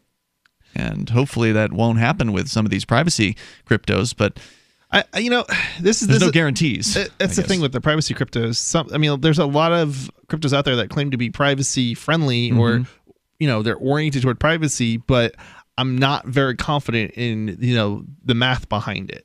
Or is and there you're really a programmer, right? Yeah. Is there any? Well, I guess it's all coding is math to at one level or another. But sure. But is there Zeros and ones. is there a provable? I'm trying to think of the words. I'm just not. A math thing. I don't know what you're trying to say, man. Dude, I'm sorry. I've been out of school for a long time now, guys. So. Well, you are a programmer, but that's not what you do with your days usually. You're doing you're running thinkpenguin.com, right. and you're selling product You've got privacy-oriented computer products like laptops. In fact, Darryl is using one of them right now. Yes, I am. They run Linux and free software. Yes, and so you're really into privacy, really into free software, and you also have your own show, which is called Freedom Decrypted, over at freedomdecrypted.com, where you host a show on Saturday afternoons, I think starting at 5 o'clock in the afternoon Eastern 5 Time. to 7 every Saturday. Sometimes you've gone a little longer, from what I understand recently. Yes, this is true. But yes, 5 until you're done, basically. And our friend and co-host Michael Hampton has been co-hosting with you. Johnson's coming back on this weekend. And what sort of things have you guys covered there recently? I mean, just a little sampling of memorable stories. Wow. Pick one or two if you can remember them. So we were talking about piracy stuff all the time. A lot of stuff, copyright related issues, decentralization, a little bit of cryptocurrency. Some weeks and it's pretty libertarian, right? Because it's called Freedom Decrypted. Oh yeah. Anything that's basically tech related, we'll try and cover. We do a little bit of Linux in there and free software related, subjects and stories and things. And it's like a video show first and foremost, but you've now offered it as a podcast in both MP3 and OGG, I believe. Yeah. Formats? OGG Vorbis, yep, that's correct. So for those of you who even know what OGG is, you can get it in OGG format. I know I've heard. You've heard of it. Okay. I've heard of it. Okay. I don't know what it is, and the only reason I've heard of it is, like they're. It's a license-free type. Right, of... but like they're recording programs like Audacity or whatnot, where you select what format you want to format. I've never actually used most of what they give as options. Right. But I've seen it. Yeah, the question, how long is MP3 going to dominate, right? Because MP3 is old, right? At this point, MP3 goes back 20 years. I heard that MP3 just became fully open source, whatever patent or whatnot so it was open source before. What changed was the patents on it expired within at least the United States.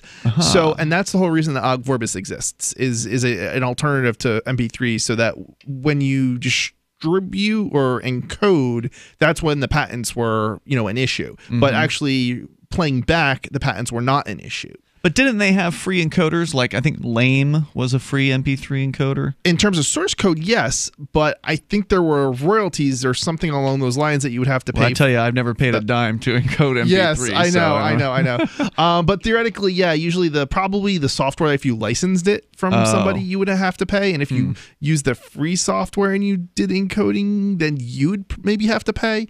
It's copyright and patents and intellectual property and. Yeah, it's a crazy chuck all business. that out the window as far as I'm concerned. Intellectual property.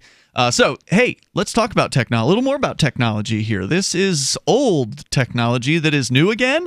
The TV antenna. Not really old technology. Yeah, it is. Well, how would you make that claim? It's not old. Hold on. It's old as hell. Considering that television stations went digital within the last 20 years. That's how it's old tech that's new again, Darryl. Oh. That's why I'm saying it's not old, because it's within the last 20 years. Well, it's a completely different type of antenna. It's not the rabbit ears that you've got to put aluminum foil on to be able to watch Fox. Right, wait a minute. My understanding is that the maybe I'm mistaken on this one, but the antennas, your old rabbit ear antennas do work for digital. I have not heard that. It's a marketing thing. I don't believe that's the digital when they try and sell you digital antenna or something like that. I don't think that's true at all. No. I could be mistaken on because this one. Most of the old televisions that you would have rabbit ears connected to don't have a digital converter to convert the signal. Now, that's true. You could probably use, if you've got one of those old roof antennas. Yeah, but that's a separate thing. That's a good question. I wonder about that, because I know that when the FCC mandated the digital switchover, it wasn't 20 years ago, I don't think, maybe 15. But either way, it's been a while. Well, I remember I was in college when it first came out that we're forcing everybody to flip, and then there were delays after delays, and then it wound up probably being closer to 15 years ago when it actually went in. But the original, we're forcing everybody to convert to digital, is about a 20-year-old thing. So part of the reason they switched to digital was so they could free up bandwidth, because the old analog signals take up a lot more space on the frequency, the spectrum. And so by going digital, they can fit channels into a much smaller space, which then freed them up to then auction the other space off to the highest bidder. So that AT&T. Whoever it was. But was it AT&T that won that? I think there was more than one auction. But there were, and most of the big telecoms were the ones that wound up getting that. So we can continue here, but what's happening is the news is that people are actually buying television antennas again. In fact, they're on the increase. I bought one 2 years ago. Over the last 5 yeyears. I've got some thoughts on why. Well, we'll get into the story coming up. Our toll-free number for you is 855-450-FREE. That's 855-450-3733. Are you one of these over-the-air TV antenna users? I would love to hear, your experience with it. And can you use the old equipment with it? I don't honestly know enough. I haven't actually done the research on it. It's Free Talk Live. Silver has always been nature's very own antibiotic, and only one system allows you to produce an endless supply of nano-sized silver solutions right from the convenience of your home. Silver Lungs. With the addition of our unique lung delivery system, respiratory infections are targeted directly, where traditional oral administration simply cannot reach. This pioneering method also preserves the original particle sizes and delivers your silver solution directly into the bloodstream. See the Silver Lungs generator and lung delivery system at silverlungs.com. That's silverlungs.com. At WolfHillAmmo.com, we love shotguns. We offer the best specialty shotgun ammo on the market, including our defensive combo packs for home and retreat. Our less lethal combo is good for animal control, the 4-legged kind and 2-legged. When lethal force is necessary, reach for our Stop 'em, Drop 'em, or our home defense combos. These 5-round packs include different heavy hitters to protect your loved ones. Visit WolfHillAmmo.com to see our great prices on these combo packs and other specialty shotgun ammo rounds. WolfHillAmmo.com. This is Michael Dean from the Freedom Fiends. I've run websites since 1996 and have used over a dozen web hosts in that time. AgristHosting.com is the only one that hasn't broken my heart. Agrist Hosting's uptime and service is stellar, and their DDoS mitigation is the best I've seen. That's important because if you tell the truth in this world, you'll ruffle feathers. And some people will try dirty tricks to silence your voice. No matter what the haters hit us with, Agrist Hosting keeps our websites online. If you have a mission-critical commercial presence or a world-changing activism site, you cannot tolerate any skullduggery. So go with agristhosting.com. Have a WordPress or blog site, but you're not satisfied with performance or uptime? Or just want raw hosting? Want to pay with Bitcoin? Agrist Hosting specializes in high-performance hosting with personalized service. Go to agristhosting.com and click on the button that says Get Hosted. That's agristhosting.com. There are basically two types of advertising, direct response and branding. Radio's great for direct response with its low cost to listener ratio, but audio can't be beat for branding, which is a longer term endeavor. You want to be the first thing that someone thinks of when they think about your product or service. If you have a local business that you want kept top of mind in your community, call the station. If you need national reach, Free Talk Live's got around 200 radio stations, millions of monthly listening sessions, can suit all budgets, and if we don't think we're right for you, we'll tell you. Email me, mark@freetalklive.com. Some of you asked, and now we've delivered. LRN.FM's live Keene, New Hampshire studio shows are now streamed in HD on Twitch. Visit our channel at twitch.lrn.fm and give it a follow. If you have Amazon Prime, you get one free subscription on Twitch. If you use it on our channel, Twitch will give LRN.FM a monthly piece of your Prime subscription cost. So please watch, follow, share, and subscribe to twitch.lrn.fm. That's twitch.lrn.fm. We have some good news. The indictments against Ross Ulbricht in the District of Maryland were dismissed with prejudice, meaning they can never be refiled. This is especially good because those indictments contain the only charge ever made that Ross engaged in murder for hire. This was a serious allegation that Ross Ulbricht denies. It was never prosecuted or ruled on by a jury, but was trumpeted by the federal government and the media as if it were proven fact. The Maryland court held these indictments for almost 5 years, poisoning Ross's case and leaving him under a cloud of unproven allegations. As explained in Ross's appeal to the Supreme Court, the fact that the judge used these allegations to give Ross a draconian sentence of double life without parole violated his Sixth Amendment right to a jury trial. Judges are required to issue sentences based on convictions decided by a jury, not unproven allegations never even charged at trial. Although this is a positive development, the dropped indictment will not set Ross free. Now, a presidential pardon is Ross's only hope of freedom. Sign the petition at freeross.org. freeross.org. This is the Liberty Radio Network, broadcasting the latest liberty-oriented audio content 24 hours a day at LRN.FM.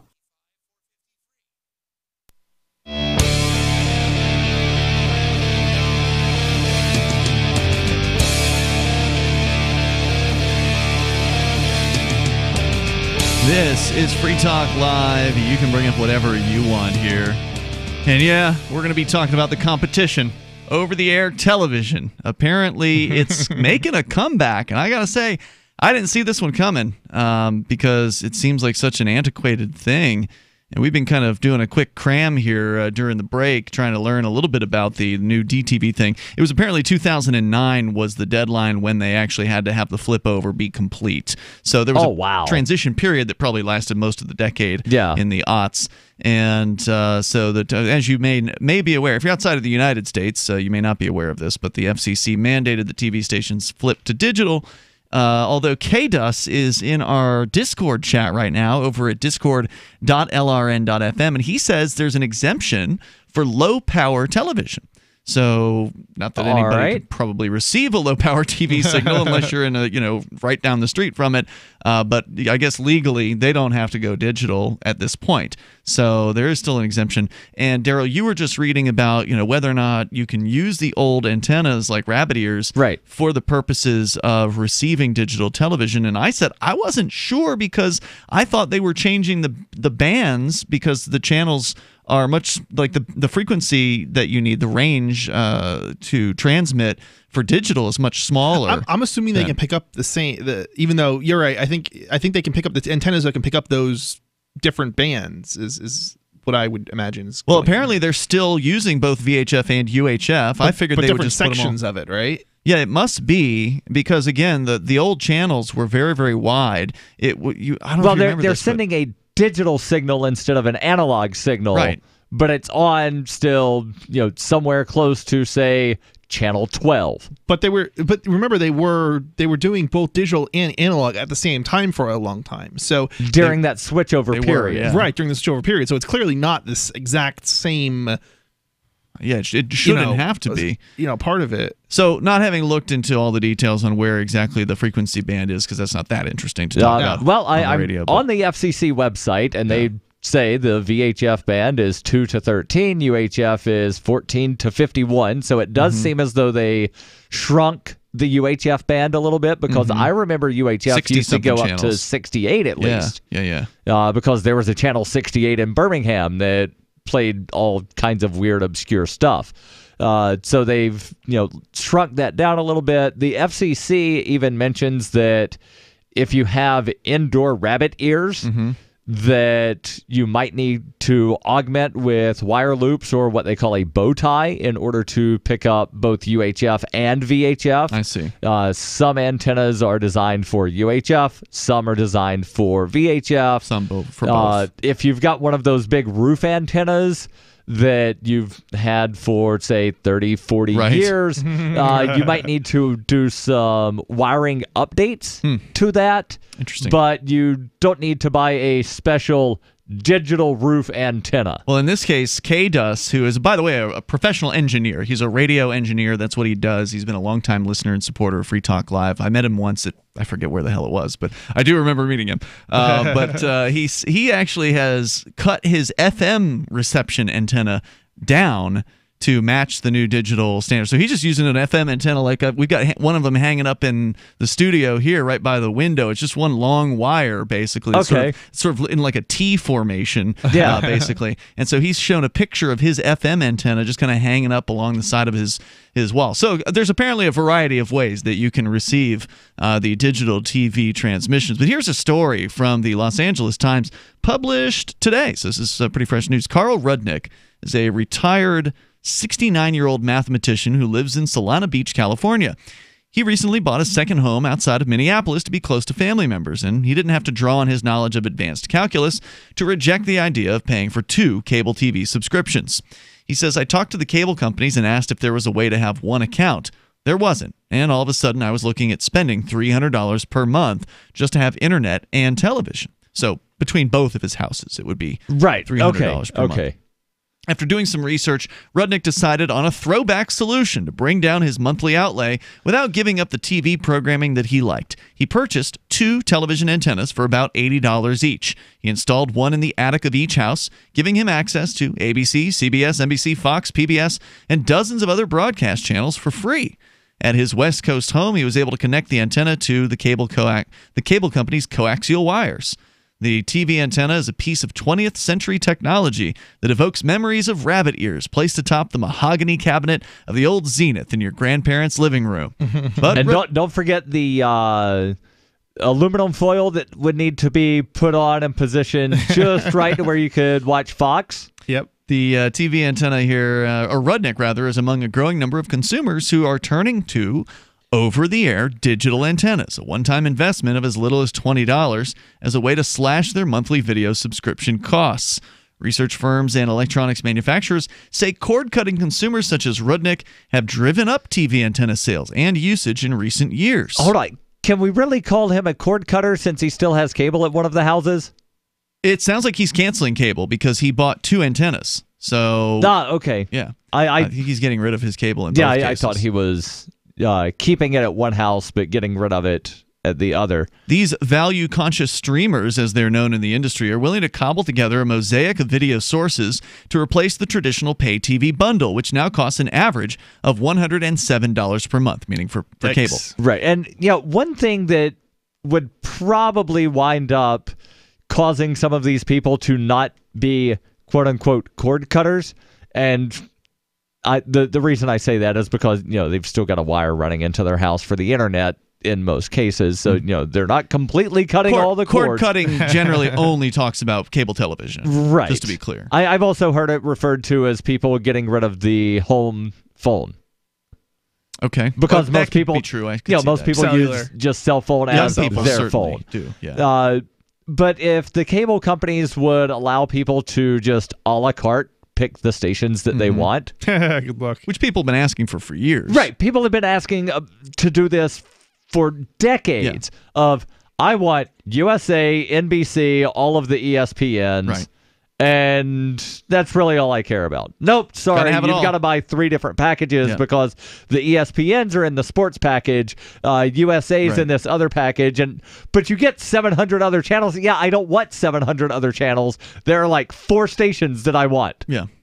Yeah, no, can't do that. Yeah, that's been frustrating people for a long time and probably led to a lot of the cord cutting desires, especially now that you have so many more choices with internet like Netflix and Hulu and I've even noticed with Hulu, for like an extra $25 per month. Per month. Wow. An extra $25 per month. Normally I can hold on. So I paid $12.99 for Hulu. For Hulu. Okay. For an extra $25, I can watch live TV through Hulu. So for nearly $40 per month. For about $40 a month, Hulu could be my cable service provider. I see. But you have not decided that's worth. I've not paid to watch live because, there's not that many things that I would want to watch live. Yeah, it's getting less likely that people would watch live. No, the handful of things that I want to watch live are generally sporting events. And would that be included in the Hulu? Would they give you sports? No. There are certain sports channels that are included in that. And do they have the stuff that you want? Those channels? Obviously not. He's not buying some of them, but it's not worth it because the amount that I want to watch live is not worth $25 a month. But even Hulu isn't letting you pick and choose. Here's the $25 package. Right. Here's the package. Yeah. So let's see. Value conscious streamers is what they're called. So they're putting together maybe internet plus the over the air. This year, 8.1 million over-the-air TV antennas will be delivered to retailers in the U.S., up 2% from last year and 8% over 2016, according to the Consumer Technology Association. Nielsen, the ratings group, estimates that 13.8% of U.S. homes depend on antennas to get their TV, up from 10.3% in 2014. That's a 30% increase. That's pretty significant. In just 4 years. So that is absolutely worth mentioning, and we'll tell you a little bit more about the phenomenon here. People going back to the old with television antennas becoming more popular. The toll-free number here, if you want to join us, 855-450-FREE. That's 855-450-3733. You can join us here and share your thoughts on Free Talk Live. We have some good news. The indictments against Ross Ulbricht in the District of Maryland were dismissed with prejudice, meaning they can never be refiled. This is especially good because those indictments contain the only charge ever made that Ross engaged in murder for hire. This was a serious allegation that Ross Ulbricht denies. It was never prosecuted or ruled on by a jury, but was trumpeted by the federal government and the media as if it were proven fact. The Maryland court held these indictments for almost 5 years, poisoning Ross's case and leaving him under a cloud of unproven allegations.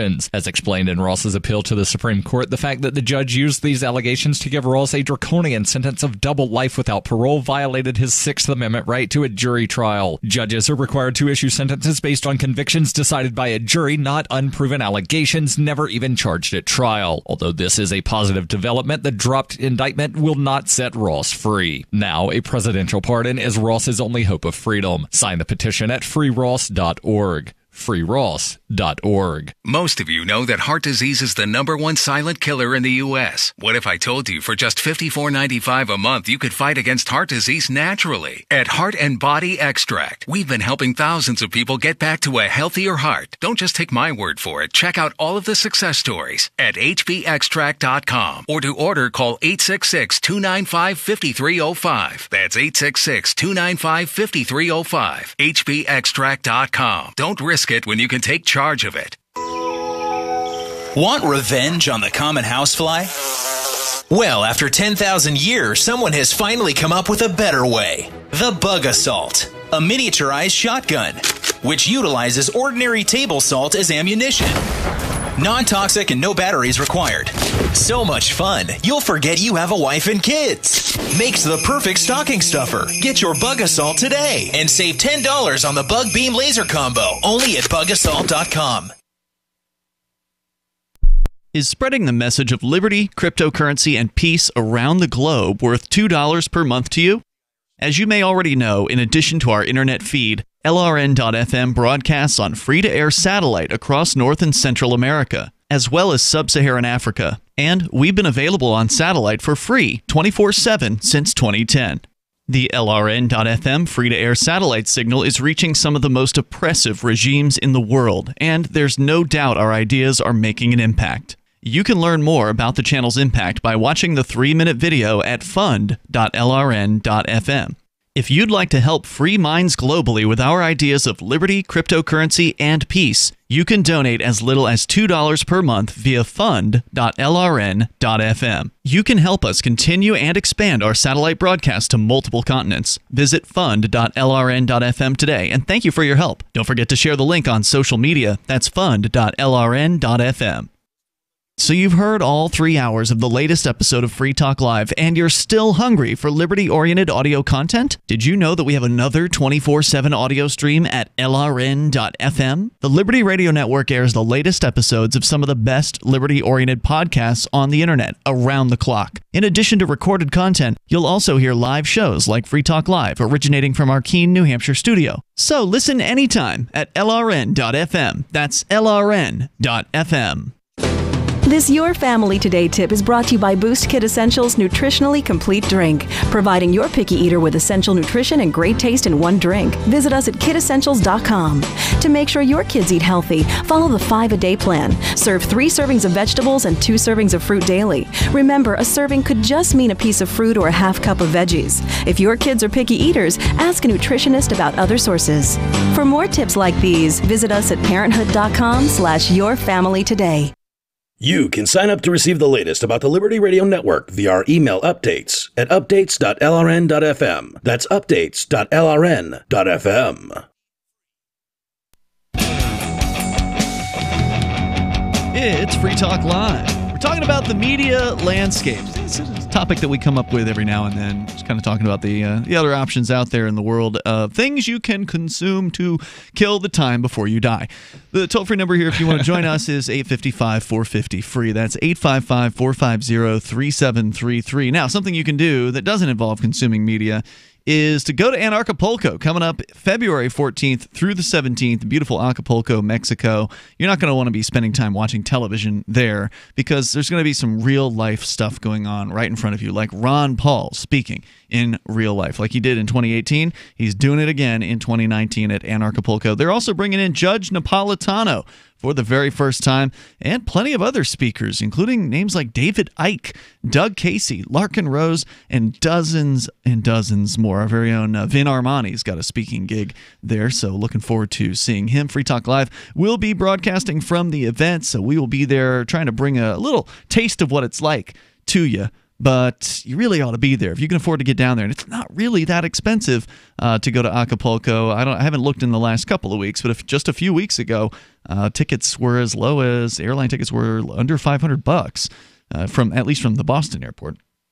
So there's a huge lineup of speakers. They'll be discussing entrepreneurship, investments, politics, philosophy, health, sustainability, lifestyles, and personal relationships for 4 days among the sun and beaches of a world-class resort. Anarchapulco.com is where you can go to get your tickets now, and use code FTL when you do, and you'll get a discount because you're a Free Talk Live listener. It's anarchapulco.com with code FTL. And what are the dates on that again? February 14th through the 17th.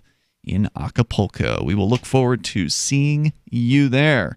So, talking about the old, which is becoming new again. I figured over-the-air broadcast television was on the way out, that this was a technology that, people were just going to leave behind, because not only because, cable is so prevalent and that they've been, over-the-air antenna purchases were falling off the radar for some amount of time, but also because the new, or the type of person that we have in society today, younger people especially, now they don't break down the demographics on who's buying these antennas. That we don't know.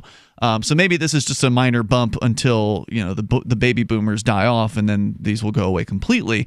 But we've got a I want it now, on-demand style of consumer these days. People want to go onto their Netflix or their Hulu or whatever, and they want to grab it, or they want to go and get Free Talk Live in downloadable format. Most of our listeners on the internet are listening later. They're listening because they're downloading they're getting a pod. They're subscribing to our podcast. They're downloading the archives, and they're listening to it over their the MP3 player.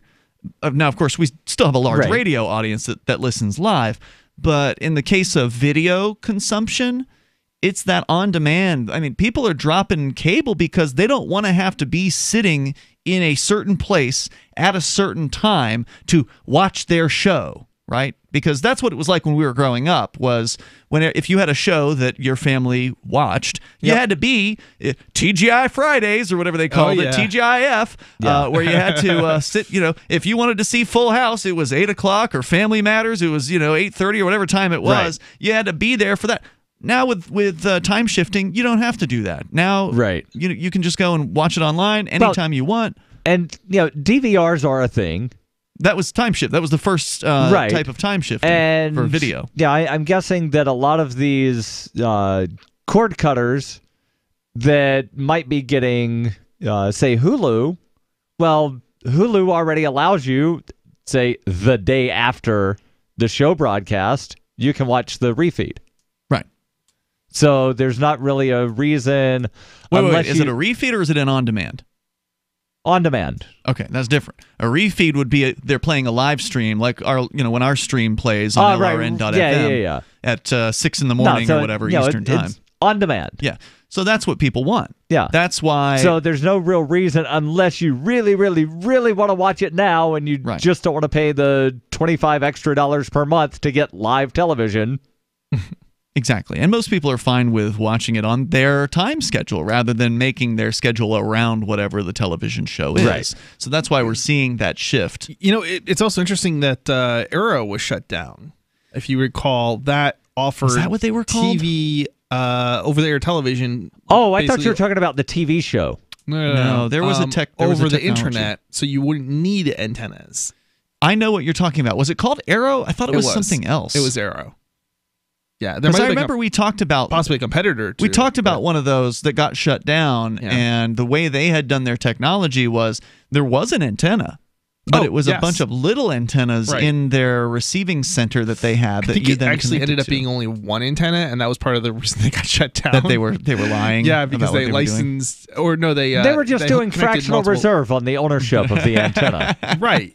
Exactly. It's their exactly claim was that, at least the one I was thinking of, it might have been a different company, but they also got shut down. Digital TV tuners, but one antenna, or something along those lines. Okay. See, the claim, and I forget what the name of the company was, but they claimed they had little teeny antennas in a data center that was in the heart of a city. That way they could receive the strong signals. Yeah, exactly. In New York. They were out in New York. And Well, they had them in different cities. So they had them in Boston. They had them in The company LA. was based out of New York. Arrow was based out of New York or something. There was one called Air TV. No, that wasn't it either. And there was also Arrow. Yeah, just trying to... Arrow was the big one. Okay. Trying to do some searches to find defunct digital television internet transmission company. But now people are just going straight back to using the television antenna, and that's what this story is about. The sales are up significantly. 2014 TV antennas, households with over-the-air digital antennas, 12 million according to Nielsen. In 2018, 16.4. According to the story here, the rapid acceleration of cord cutting has put heavy pressure on the cable industry and media companies that own pay TV channels that depend on the steady revenue stream that subscribers provide. The number of consumers, this by the way the LA Times, who've canceled traditional pay TV service is expected to climb 33% to nearly 25 million this year, according to estimates from research firm eMarketer. Though worrisome for Hollywood, the trend has been a boon to antenna manufacturers like Channel Master. Although they don't disclose their sales figures, the Chandler, Arizona-based manufacturer has recently doubled the size of its facilities to meet demand for its products. Wow. Said the company's president, Joe Binchoa, or Bingo Che. Sorry. He says the market is primed right now. We're trying to capitalize on it as much as we can. He says, here you go. The average age of his customers is about 50. Many of them. Really? Yeah. That's not a surprise. Well, it surprises me because I would actually think that's too young? I actually... no, too old. Really? I actually would expect the younger generation to be getting on board with it because they're cutting... Why? Because they don't even know what an antenna is. No, the younger generation, they want their stuff on demand, so they're going with the Hulu, and then I just watch it tomorrow. That's true, but they don't want to pay for cable television because a lot of their stuff's coming... Hulu is not cable television. No, I understand that, but it's live. It's a live service, right? So no, by default, Hulu is not a live service. They have a live service option that Darryl was describing as extra. For an extra $25. I'm sorry, you're right. Now, here's the thing, and I think that the 50 number sounds about right, because you're going to have a small segment of the younger population that will do this because I want to be hipster, but I'm not calling myself a hipster, blah, blah, blah. And then you've got the older people on fixed incomes that I just can't afford cable anymore because they keep jacking up the rates. Sure. So then, the 70-plus crowd added in with that handful of college students, right out of college, that's going to then shift the number to 50 sounds about right to me. Yeah, I don't think there's a lot of 50-year-olds that are doing it, but 50 as an average age sounds about right. I'm not surprised to see that number. And 50 is, I could see some 50-year-olds doing this because, again, if you're 50, then... that seems like a lot of work for a 50-year-old to get up on his roof and install. You don't have to go on your roof. If you're in an urban don't have area, to go on your roof. You can put the thing on your television. I suspect a small minority have roof-mounted antennas. You always, may be right, but I don't know. What I've heard and what I've seen is people who are younger, maybe in their 30s or 40s, doing this sort of thing. I don't know. The FCC website dedicated to antennas and digital television. When you click the tab for antennas for different conditions, it shows you the thing that sits on top of your television. I've never lived in a place where you didn't need a roof-sized antenna in order to basically get more than 3 stations. Yeah, you can't get anything out here. Right. I mean, I have those bunny ears type antenna that literally are going to be in the house on top of the television. I bought have that 3 right years now? ago. I bought that 3 years ago when I moved to Keene, just temporarily, and I got 4 stations. Really, you get 4 stations in Keene, and there's like on top of your TV. It's the same station. 3 of them are PBS. Yeah, right.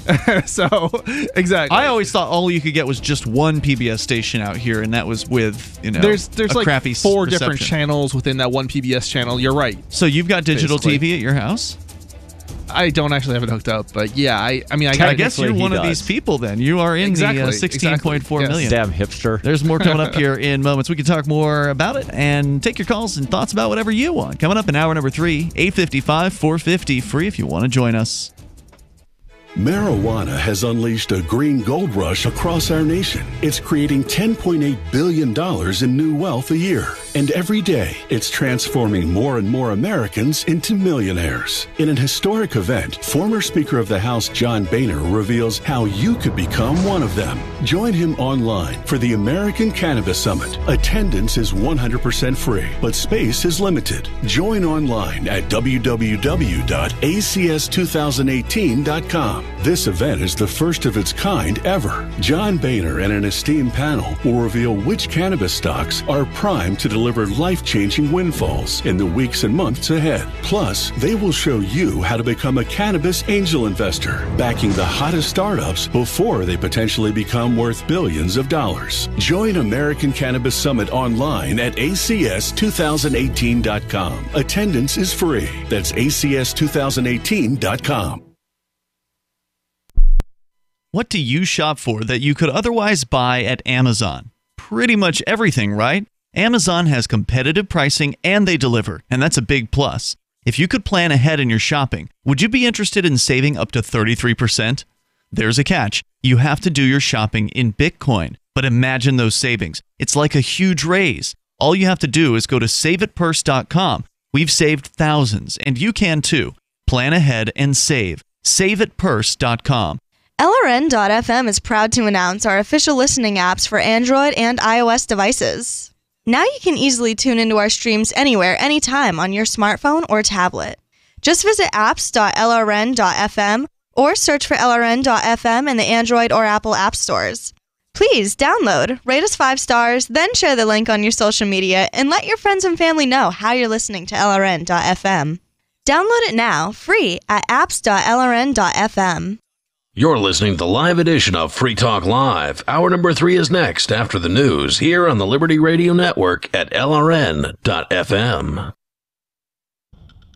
From Keene in the Shire, the Liberty Media capital of the world, this is Darryl W. Perry, host of FPP Radio News for Friday, December 28th, 2018. Silver is trading at $15.31 per ounce. Gold is valued at $1,277 per ounce. Zen is trading at $5, and the average price of Bitcoin is $3,655.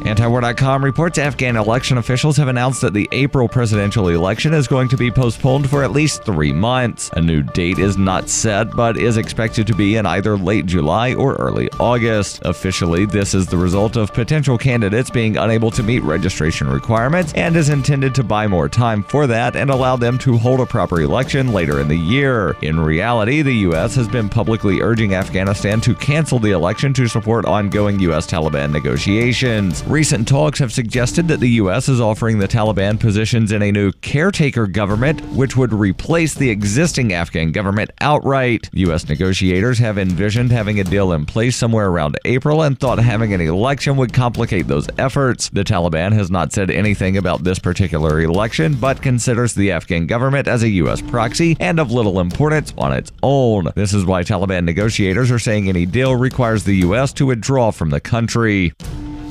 When you hear the word lobbyist, you probably think about greedy corporations, but not all lobbyists are the same. Some are fighting for the freedoms you hold dear. Liberty Lobby LLC is doing just that in New Hampshire, working hard to represent you, not some special interest group. You can help by going to libertylobby.info, where your contribution will give us the tools we need to ensure that your voice is heard. Visit libertylobby.info today to find out more.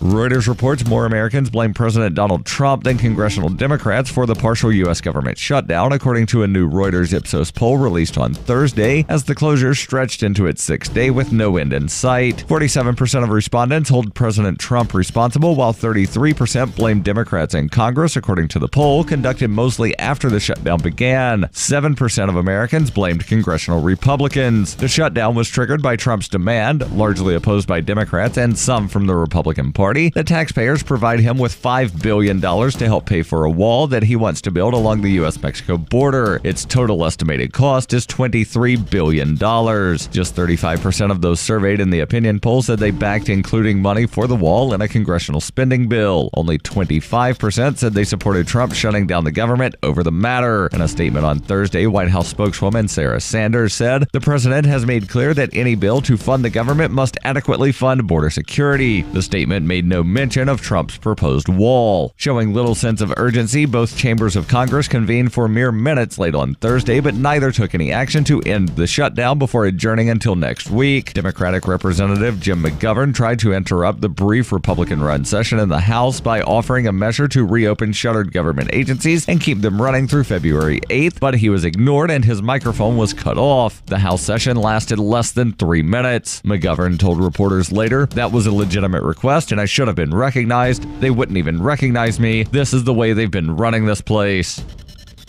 Zencash has changed their name to Horizon to better represent their transition from a cryptocurrency to a pioneering platform that protects consumer data. They are working towards the day when anyone will be able to build privacy-based applications on the Horizon platform. The unique spelling of Horizon is a nod to their heritage and recognizes that they remain committed to the vision that their project was built upon. Their coin and ticker symbol remain ZEN. Learn more at horizon.global.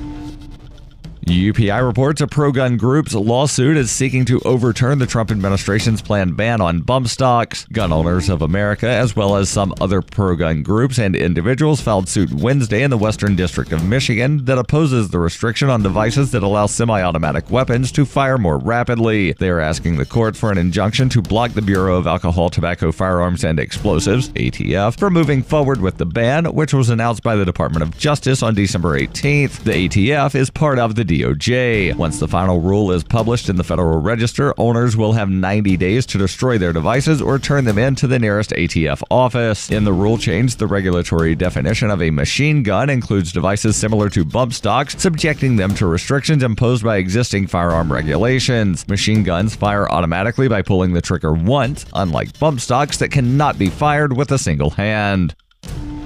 This has been FPP Radio News, online at fppradio.com.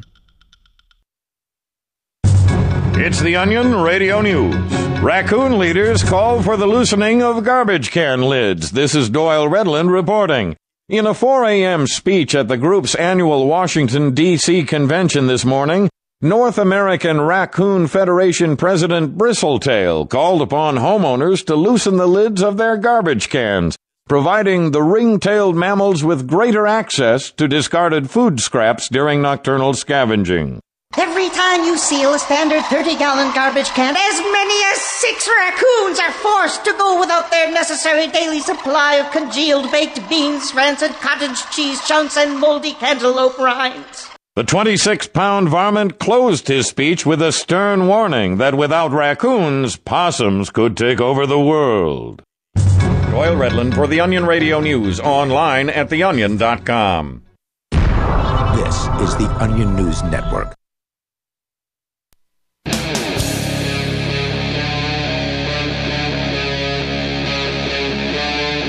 Free Talk Live.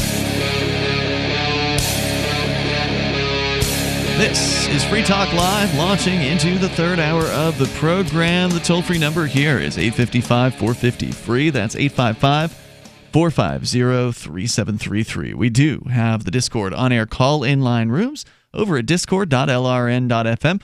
We're talking about an unusual resurgence in a surprising technology that I gotta say, I didn't see it coming. And apparently, television antennas are making a comeback. Now, they are saying that the average age of the customer, as far as a company called Channel Master is concerned, is about 50 years old. So it may be a short-lived resurgence, but it's interesting nonetheless that the old rabbit ears, they have not breathed their last breath. In fact, according to the story over at LATimes.com, they're growing. According to the research by Nielsen, they said that 13.8% of U.S. homes are depending on antennas to get their television, which is up from 10.3% in 2014. Research firm GfK North America puts the number of over-the-air TV homes at about 16.4 million in 2018, and that's up from 12 million in 2014. That's actually really low still.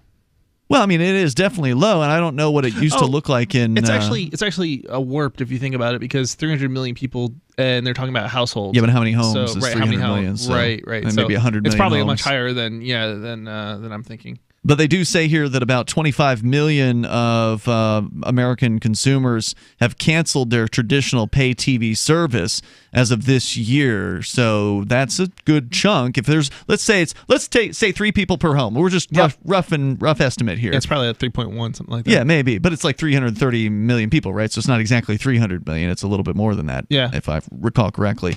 So let's just call it at 100 million households. So 25 million... just pulled up a number. Current estimate is 126 million households. Okay. So even at that, 25 million is a good fifth of that number. Yeah, right? That's 1/5. That's a good chunk. And so as the LA Times is reporting, and by the way, it's Ian, Chris, and Darryl in the studio here with you tonight. This is big money for the Channel Master, which is one of the manufacturers. This is Joe Bingoche, who's the company's president, says, again, average age is about 50, says many of them grew up in homes with the antennas from the company, one of the oldest active brand names in the consumer electronics business. Joseph Resnick, a former merchant marine radio operator, started the company in 1949 with $7,000 that he made from selling his family's cabbage farm in Ellenville, New York, a time when fewer than 1 million U.S. households even had television sets. Within 5 years, Channel Master was selling $12 million worth of antennas as TV ownership exploded. The company was so he had got in at the right time. Yeah. The company was the largest seller of indoor antennas throughout the 1950s and 60s, with sleek mid-century designs and space-age model names such as the Canaveral. The market plummeted in the mid-1980s as consumers moved to cable and satellite to get better picture quality, and then new channels such as HBO, MTV, and ESPN. This hurt Channel Master, which went through several ownership changes and even a bankruptcy in the decades that followed. But the brand name is still recognizable to older consumers, which prompted a group of private investors to acquire the company in 2012 and focus on the emerging cord-cutting market. Channel Master offers a DVR designed to work with over-the-air antennas, as cord cutters don't want to give up the convenience of watching programs on their own schedule. Now that's interesting. I didn't see that coming either. Yeah. So usually I think what people are doing is they're combining something like Hulu and live, broadcast television. DVR live. Yeah. And that's how come younger viewers are also getting into this. But again, the average age, I guess, is older. But still, you're right. That will attract them if they know they can get a DVR on live TV and then not have to pay the cable bill anymore. That's going to bring in some younger people for sure. The products also enable consumers to stream over-the-air signals to other internet-connected TV sets and digital devices in the home. So that's a pretty slick product where you only have the one antenna plugged into this box. You don't have to split the antenna signal to 5 different TVs in the house. This box will just do it digitally within the household. Okay, so there's all kinds of tech that I wasn't even thinking of that you can connect up to these antennas. Right, yeah, that's pretty impressive. Other technology companies are courting the over-the-air users as well. This fall, Amazon rolled out their Fire TV Recast, a new version of its streaming media service that records broadcast shows when connected to an antenna. Sling Media also entered the market with an antenna-connected recorder called Air TV. And TiVo launched their Bolt OTA, so a bunch of different companies jumping in here. Yeah, Sling TV's had stuff for ages to do basically that. But now they're using it for over-the-air antenna. Yeah, they're like the original company, if I'm not mistaken, that was doing restreaming, I guess. Companies targeting over-the-air viewers say the bulk of their customers are baby boomers and Gen Xers who grow up with traditional television in a cable box. Their rediscovery of free television is largely through word of mouth, said Grant Hall, the chief executive for Nuvio, a Canadian firm that makes Tableau, which is a digital video recorder for over-the-air TV antenna users. He says, typically, they'll go to a party and start complaining about their Comcast bill and how it's gone up so high and getting ridiculous, and someone will say, hey, I cut the cord and I've got an antenna now and I can get all these channels over the air.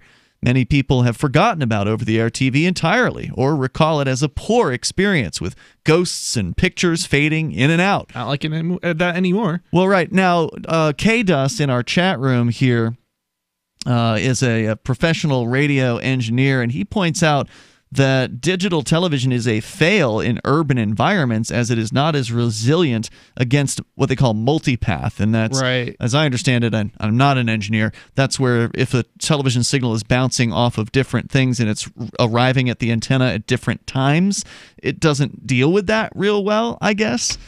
It's better for it's better for cities. If you're in a city, you're going to get a signal and it's going to be in what he's saying is it's actually, it doesn't deal with that very well in cities because you've got the buildings that bounce. Right. So if the signal's bouncing off of building after building, near cities, you're going to get better reception near cities. Correct. In the suburbs, I think it would probably work. Well, because the further away, the more remote areas, the rural areas, it's actually worse than analog. Well, right, because remote, the signal, if it doesn't reach you well enough, you won't get anything. So that's the difference between digital and analog is you either have enough signal to get the pure, crisp picture on digital, or it will be nothing.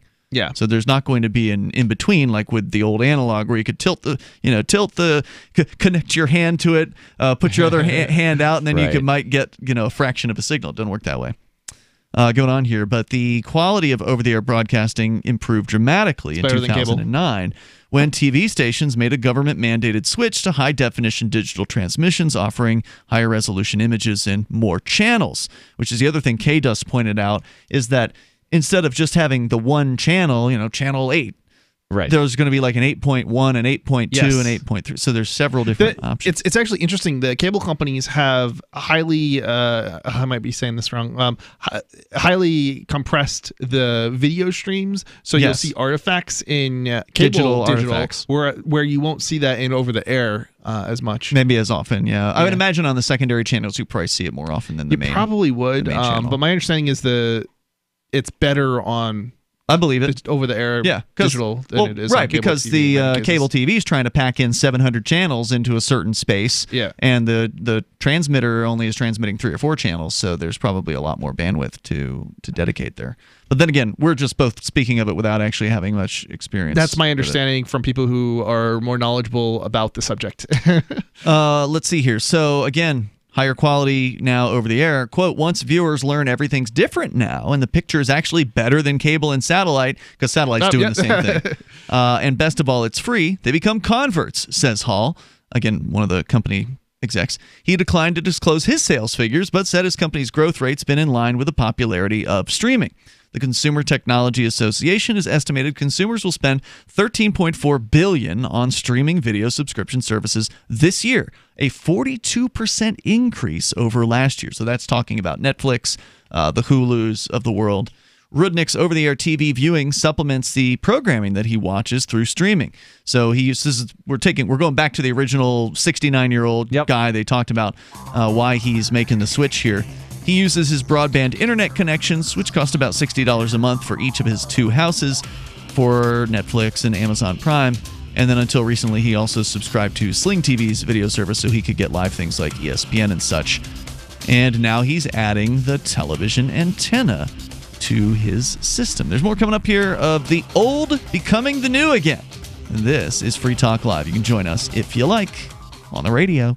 Ike was such a sweet, lovable animal, and people would want to pet him, and they'd come up, and they'd get close to him, and it would be this instant, oh! My dad didn't want to touch him. It's like, ooh, get the stinky dog away from me. Even after we'd give her a bath, she would still stink. Very stinky, both bad breath and bad gas. I asked the vet, and he said some dogs are just stinky. Does your dog itch, scratch, stink, or shed like crazy? Come to Dinovite for help. DINOVITE.com. The omega-3 fatty acids, flaxseed, zinc, alfalfa, the digestive enzymes that are cooked out of regular dog food. The ingredients convinced me that it was definitely worth trying. After about a week, he started smelling normal. My husband and I were really kind of astonished. Dinovite is nutrition. 859-428-1000. DINOVITE.com. From the first letter of Captain Mark. History is full of flowery documents claiming to limit the power of the crown, but these poetic social contracts have been impotent to prevent the predation. Limited government is a lie they use to keep us submissive. The crown cannot be trusted to abide by its founding charters, nor its treaties, nor even its own rules. The essence of the crown is centralized violence, and I've had enough. That's why I raised my black banner. I am no revolutionary. My aim is not to reset the cycle of violence, but to break it.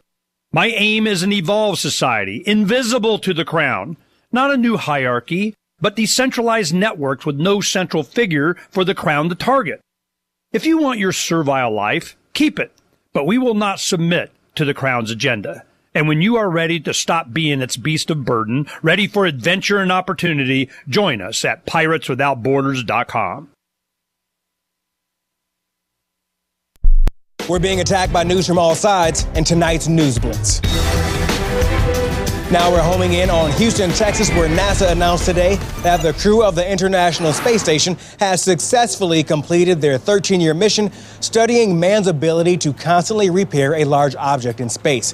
NASA officials hailed the remarkable feat of maintenance at a press conference this afternoon. And throughout human history, man has gazed at the stars and dreamed of fixing something up there. People once thought the ultimate feat in human repair was a really big boat. Today, we've accomplished so much more. This comes in the wake of NASA's previous success, finding out how many times an astronaut could hold something in his hand, then let it go, watch it float in front of his face for a bit, then catch it again. All right, dust yourself off. You have survived the News Blitz. Tune in tomorrow morning to Today Now. We'll look back at Jim's week as a polygamist. Oh, it's going to be fun. This is the Onion News Network. There are lots of ways to listen to Free Talk Live. Our podcast has been around since podcasts began, and now the FTL feed is loaded with content besides our full show archives. Did you know that we make it easy for you to customize your podcast subscriptions? We have different feeds, one that includes only our full shows, one with just the Daily Digest, and one with just the Edgington Post. You decide what you listen to. It's quick and easy to customize your feeds at feeds.freetalklive.com. That's feeds.freetalklive.com. Looking for a great real estate investment? Consider New Hampshire, which is ground zero for the Liberty Movement. Your first call should be to Mark Worden from Porcupine Real Estate. He's more than just a real estate agent. He's your New Hampshire concierge. Where are the best places to live? Do you want farm, city, the burbs, or forest? Do you want a duplex or multifamily building so that renters pay your mortgage? There are homes in all price ranges in New Hampshire, and Mark can help with financing too. Invest in Liberty and property. Mark Worden can help. PorcupineRealEstate.com. What's up next? Visit the Liberty Radio Network program guide to find out at shows.lrn.fm. That's shows.lrn.fm.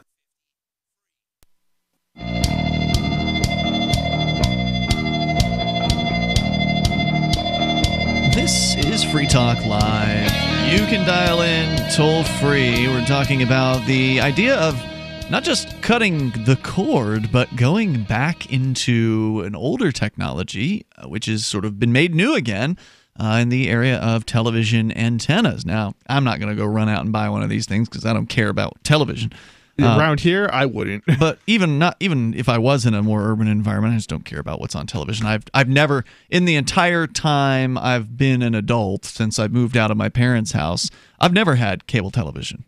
Just never did. And there's a different term for that because I wasn't a cord cutter. Yeah, I never did had either, it. actually. A cord never or something like that. Just wasn't ever interested. There was always more things to do online. I'm not willing to pay for cable service just because the companies are terrible, cable companies. I can't stand them. Oh, you really hate cable companies. I really hate. I have a passion. I have I don't even get me started. Okay, I won't.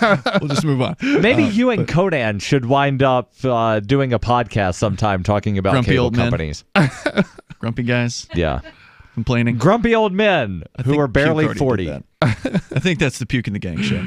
But anyway, I don't know. I don't listen. Let's continue here with the story. You can join us, by the way. Our toll-free number is 855-450-FREE. If you're listening live, of course, if you're is a podcast listener or listening delayed broadcast on the radio, then it's a little more challenging to contact the show. But as long as we're doing our live show, you're still welcome to call. You don't always have to call about what we're talking about. It is Free Talk Live. It's open phones all the time. So feel free to join us and talk about whatever it is that you want over here. Our toll-free number, again, 855-450-FREE. Oh, and by the way, thanks to the folks over at anypay.global for making an amazing acceptance system, cryptocurrency, for taking cryptocurrency at a point of sale. So if you've got a cash register, if you've got a retail store, and you want to accept things like Bitcoin, BTC, Dash, Zcash, Zen, and others from your customers, then this is the way to do it. It's so easy to do. Anypay.global. You can go there and get your account set up. Or you can just, if you got an Android device, you can just download the app, Anypay's Take Crypto app.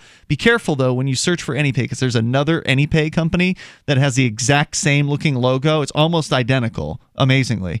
And they are not the same Anypay. So you want to get the one that's called Take Crypto. Crypto? It's a crypto app or something? I don't even know what it is. I've never installed it. I couldn't tell you. I don't think it has anything to do with crypto. Oh, okay. But it's got the exact same logo. So beware of that. Get the one that's called Take Crypto, and then you can register right there within the app. Now, the app is on the way for iOS devices, but if you've got an iOS device at your whatever tablet, Apple tablet, at the cash register, there is a way to get Anypay working. You just have to use your web browser, so it's possible. Go to anypay.global, get started there. It's super easy to do, and it's free for merchants, so no fees to accept crypto. It's pretty awesome.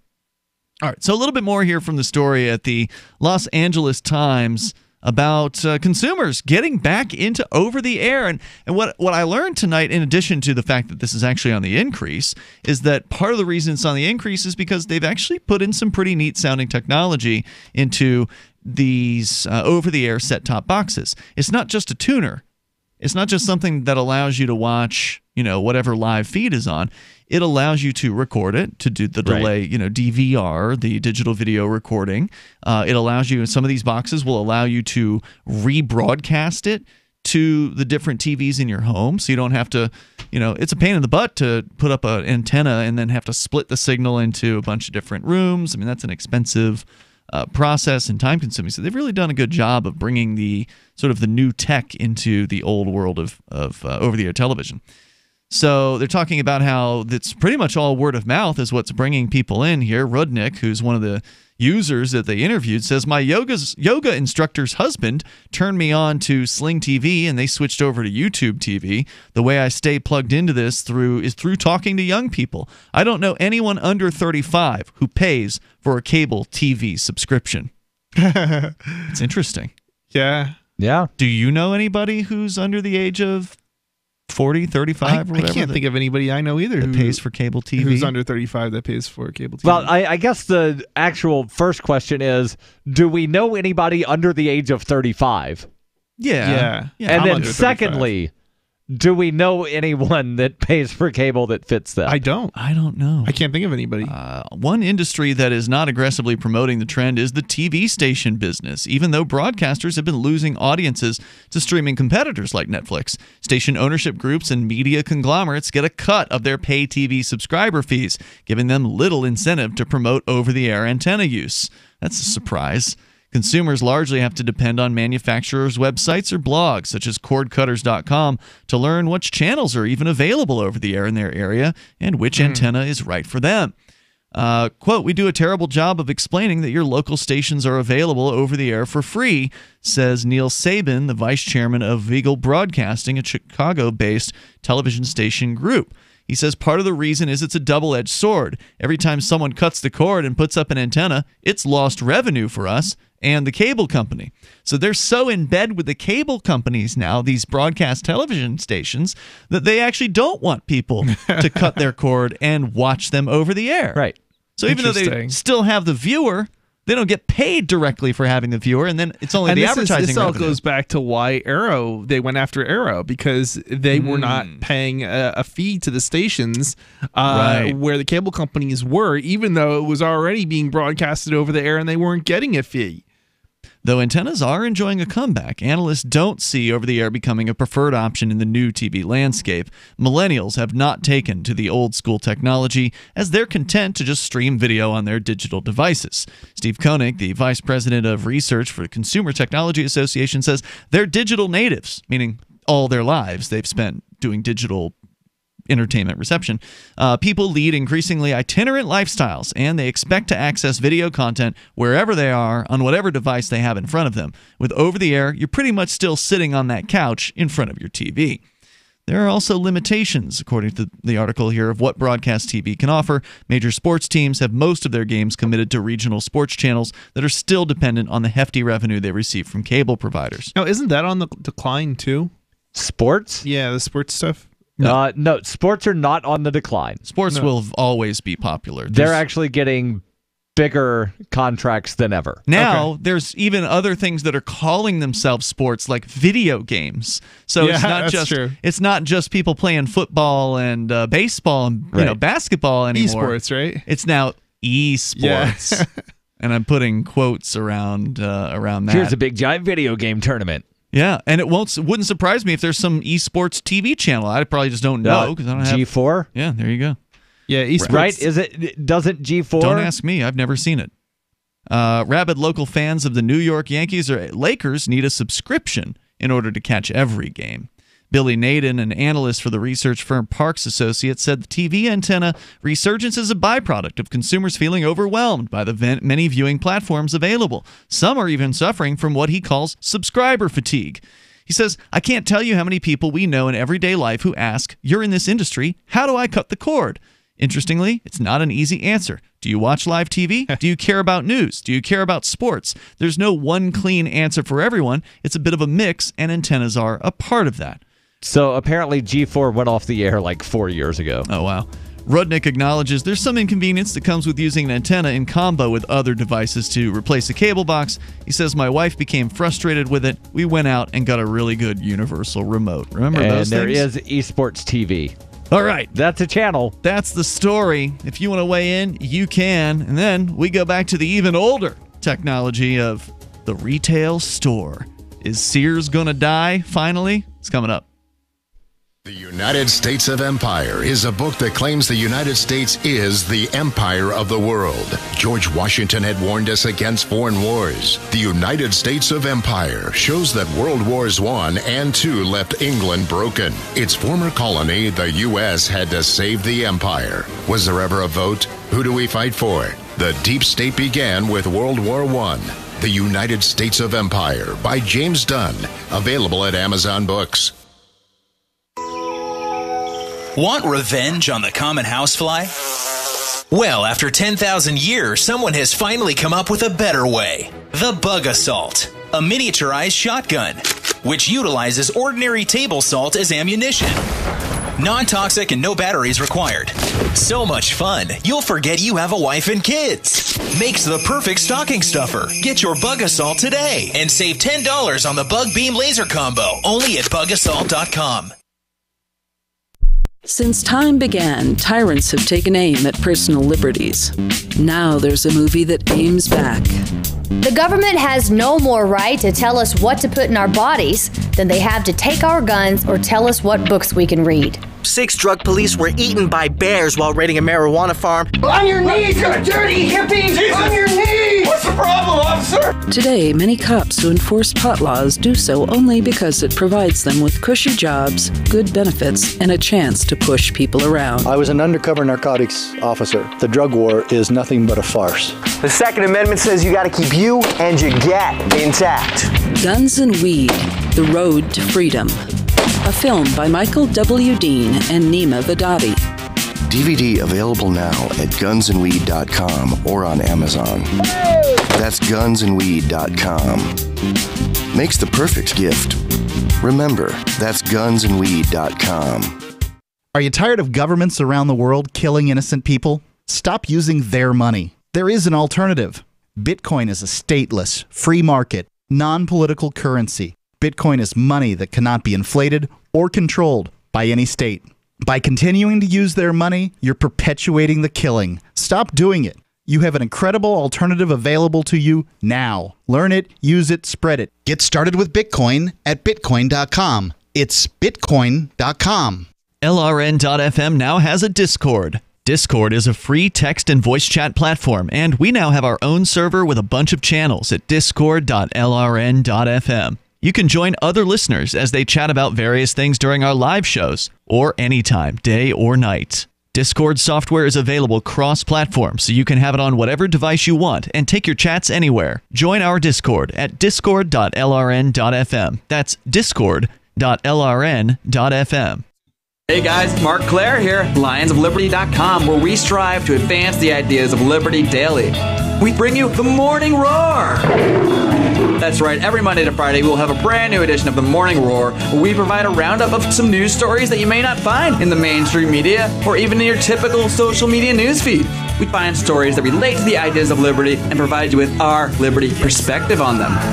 Every Monday, we have our longest-running feature, Mondays with Murray, named after the great libertarian Murray Rothbard, where we'll examine an article or an excerpt from his works and help convey his view, along with our little spin as well.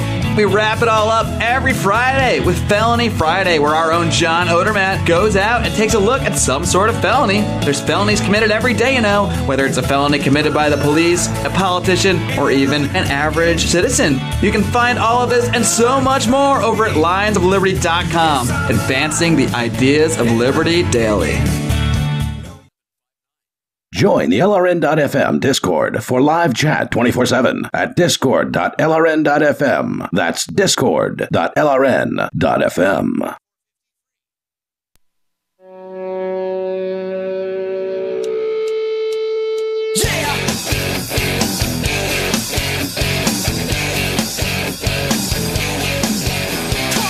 This is Free Talk Live. You can dial toll-free and bring up whatever you want here. Our number is 855-450-FREE. That's 855-450-3733. You know, we've been talking a lot about over-the-air television, which, of course, is technically our competition. But I'm always interested in the media landscape. You know, what are the changes that are happening out there now? We've covered, for instance, the sort of slow death of magazines and newsprint, where newspapers have been very true. Either going out of business entirely or dramatically cutting their content. Or going digital only, which we covered City of Pittsburgh. Yes. No longer has a daily newspaper. The largest city in America with no daily newspaper. Yeah. Consolidation. Other cities, we were just out to dinner last night, and one of the gentlemen, Chris, you and I were, Darryl's on the air, but we were out at our monthly barbecue dinner that some of us go to, and one of the guys was talking about how one of the newspapers in his hometown in Ohio has gone out of business. So yeah, like the evening paper or something. Some are just going under, others cutting down to 3 days per week instead of 7. Mm-hmm. So there's a variety of ways that this has, been changing, that the media consumption has been changing, and it's just interesting to look at it. So I'm always fascinated by these stories. Of course, we're here on the radio. We're also available on other formats, like you can go online. You can subscribe to our podcast at feeds.freetalklive.com. We've got a couple of different variants on the types of feeds that you can subscribe to. And you can also get us on satellite. So you want to talk about over-the-air broadcasting? We do that. So in addition to our radio stations, we've got over 190 stations coast to coast and beyond here in the United States. There's also what we call free-to-air satellite. And so this is a way for you to receive Free Talk Live and the other great shows on LRN.FM 24/7 in your home via a free, meaning no subscription. I mean, you still have to pay for the dish and pay for the receiver, but the receivers are like $100 or less in a lot of cases, and the dish is usually not much more than $30 or maybe $50 or something like that. It's not a lot of money to get a free-to-air satellite system set up, and then you've got access to literally hundreds of channels. Now, they're not the ones you're used to. So you don't get ESPN, you don't get HBO. You get like the Nigerian Television Authority. You get Press TV, which is from Iran. You get Russia Today, or excuse me, RT. I think you had said, maybe it was you, said that Al Jazeera is no longer... They're not there anymore because they went into an agreement with cable providers, and so they are no longer available on free-to-air. But there's literally hundreds of channels. Many of them are foreign language, so that's different. Probably a bunch of religious channels. A lot of religious channels. Probably the Eternal Word Television Network, BYU TV. Probably. A bunch of the stuff, if you've got, like regular cable, but the really expanded package, the stuff that's like way down in the or way up in the really, really high numbers. And probably stuff you've never heard of before. Most of it you've probably never heard of before, but we're there. So it's one way for you to listen to Free Talk Live, because there's the radio side of it, and then there's the TV side of it. And there's a bunch of channels there, so check us out that way. If you want to learn more about how to get that, go to sat.lrn.fm, S-A-T, like satellite, sat.lrn.fm. And if people want to help fund that, they can There's a Patreon. do that, fund.lrn.fm. Yeah, or patreon.lrn.fm. That'll get you there, and it's $2 a month. You can help us fund that channel, because it's free to receive, but it's not free for us to put our channel up there. So that costs a little bit of money every single month. But that's actually, we've been up there now for almost a decade. It started in 2010 when we got up on our first satellite over North and Central America. So basically anywhere in the United States, Mexico, and Canada, for the most part, you can receive that signal. If you're also in sub-Saharan Africa, we've got a separate satellite that broadcasts the signal there. So a good chunk of Africa, probably the majority of the continent, can receive Free Talk Live and Freedom Decrypted as well, which is your show. Oh, right. Chris. Yeah, because your show's on there too. So that's another thing that you should know about if you didn't already.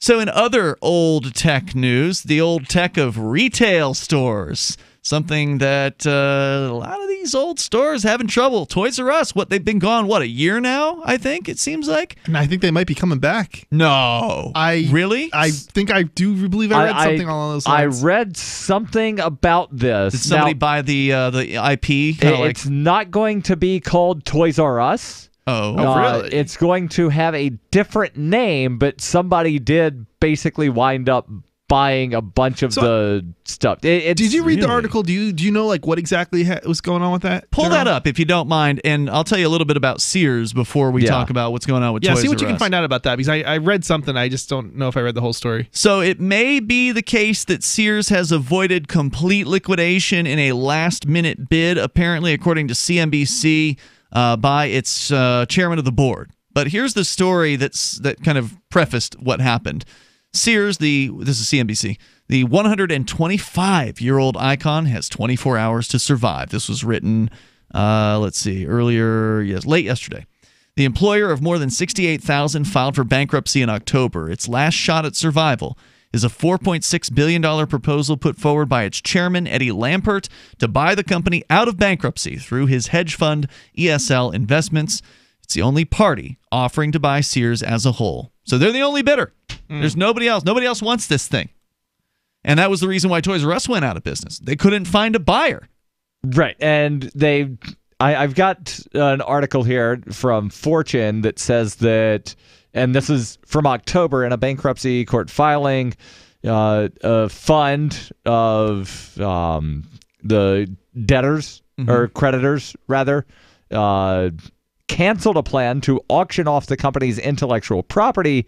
Instead, they're seeking to reorganize the assets into a new company that would maintain the current license agreements, and they would invest in a new retail operating business. Maintaining the brands under a new independent U.S. business, they say, is the best option for the estate. It sounds to me like somebody wanting to go out and buy a bunch of newspapers. I mean, it's like, you got to be kidding me. Yeah. Now, again, I did read something that said it would be called something different. This story from Fortune doesn't say what that would be. Toys were us, says Zachary Harper in the chat room. Yeah, it seems like it'd be a crazy idea not to continue to use that branding that they had especially if you're paying for Toys it. R Us, right? But they would keep the IP of Jeffrey the Giraffe. And so the character, whatever licensing agreements that Toys R Us had with different brands to wind up selling Mattel and Hasbro and this and that. Okay. So I don't get it. Yeah. Why would you keep the mascot but not the name? I mean, it's such a recognizable name. Like, it seems like such a bad idea not to continue using it if you're going to open up stores. Let's go to the phones here. We got Jay on the line. He's in New Hampshire. Jay, you're on Free Talk Live, watching us on YouTube. Hi, Chris. Hey. How you doing tonight? You're on the air, Jay. Go ahead with your thoughts. Hey, Chris. Yeah, I'm here. Hey, if I were to beat the crap out of you for you calling me a liar in the public, you're gone. Toll-free number here is 855-450-FREE. That's 855-450-3733. It almost sounded like that caller from Arizona, but it kind of sounded different. I wasn't so sure about that. Either way, no more. We're not allowing threats on the radio, and if I were to beat the crap out of you is pretty much close enough, so we're pretty much not going to tolerate that at this point. Going on here, so the deadline for Sears was today to submit the final offer from this last potential buyer. And it says here that as of yesterday, he hadn't submitted. Well, now he has submitted his bid. And so what will this mean? Well, the hedge fund manager turned retailer has managed last-minute feats before. Due to requirements by the Securities and Exchange Commission, he'll be required to make his bid public. That stipulation could sway him to prolong the filing until its deadline of 4 p.m. today. So apparently on the Toys R Us thing, the proposed name for the new Toys R Us, Jeffrey's Toy Box. All right. Toll-free number here tonight, 855-450-FREE, and I suspect they're going to be scaled down size. I don't think you're going to see the humongous mega store anymore. I can't imagine that's going to be their model, but we can tell you more about all of this here in moments. Plenty of time for you with your thoughts. The toll-free number is 855-450-FREE. That's 855-450-3733. This is Free Talk Live. Does your dog itch, scratch, stink, or shed like crazy? Come to Dynovite for help. Order a 90-day supply of Dynovite. Dynovite is nutrition. Pick up 2 bottles of Lico Chops. Get the 3rd bottle free. New improved Lico Chops with omega-3, omega-6, vitamin E. And now, 6 extra direct-fed microbials. Even better for the digestive tract and immune system. Try Lico Chops. Buy 2, get 1 free. At Dynovite.com. DINOVITE.com. Bitcoin.com is delighted to announce their latest partnership with the gift card specialists at eGifter. With many of the world's leading brands on their roster, it is now easier than ever to get the gift cards of your favorite brands with Bitcoin Cash. To get started, just follow these simple steps. Visit giftcards.bitcoin.com, pick the gift card you want, follow the instructions on your screen, and make your payment using your Bitcoin Cash wallet. Sit tight and your gift card will be delivered to you as soon as it's ready.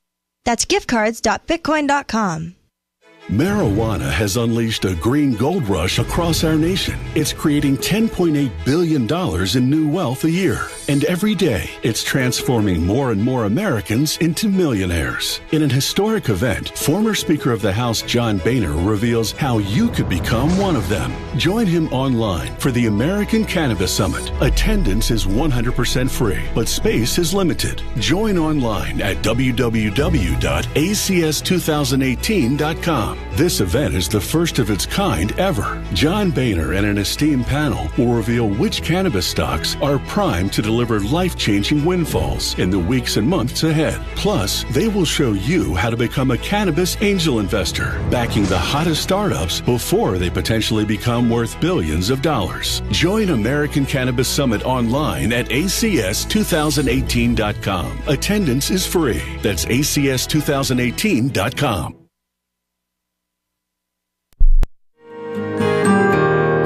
So the protection of life, liberty, and property is what the Free State Project is all about. But it's an effort to move 20,000 people who understand. It's about demonstrating to the entire country that, yeah, we can have a free market, a truly free market. Making it just a freer, great place to live.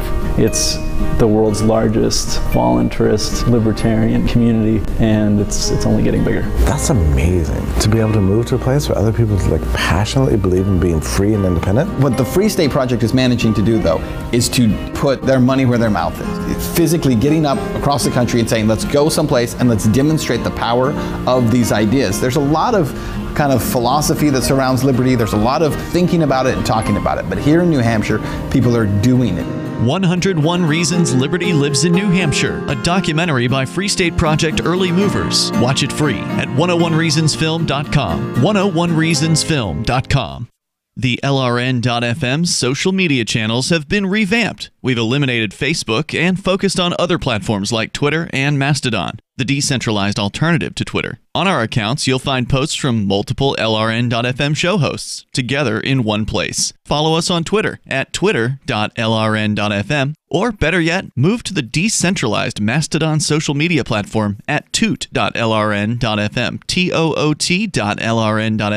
I think you'll like it. I love My Magic Mud. I drink a lot of coffee. I had stains on my teeth. Then I found My Magic Mud, and I was told it would remove stains. So I paid attention when I brushed the first time. My Magic Mud is black tooth powder, and the difference it made in my teeth in one application was noticeable. With 4, my teeth were as white as you normal folks out there. Please go to mymagicmud.com and buy a jar. There's 150 applications for $25. You can use Bitcoin. mymagicmud.com. You're listening to the best liberty-oriented audio streamed around the clock, on the air and online. This is the Liberty Radio Network at LRN.FM.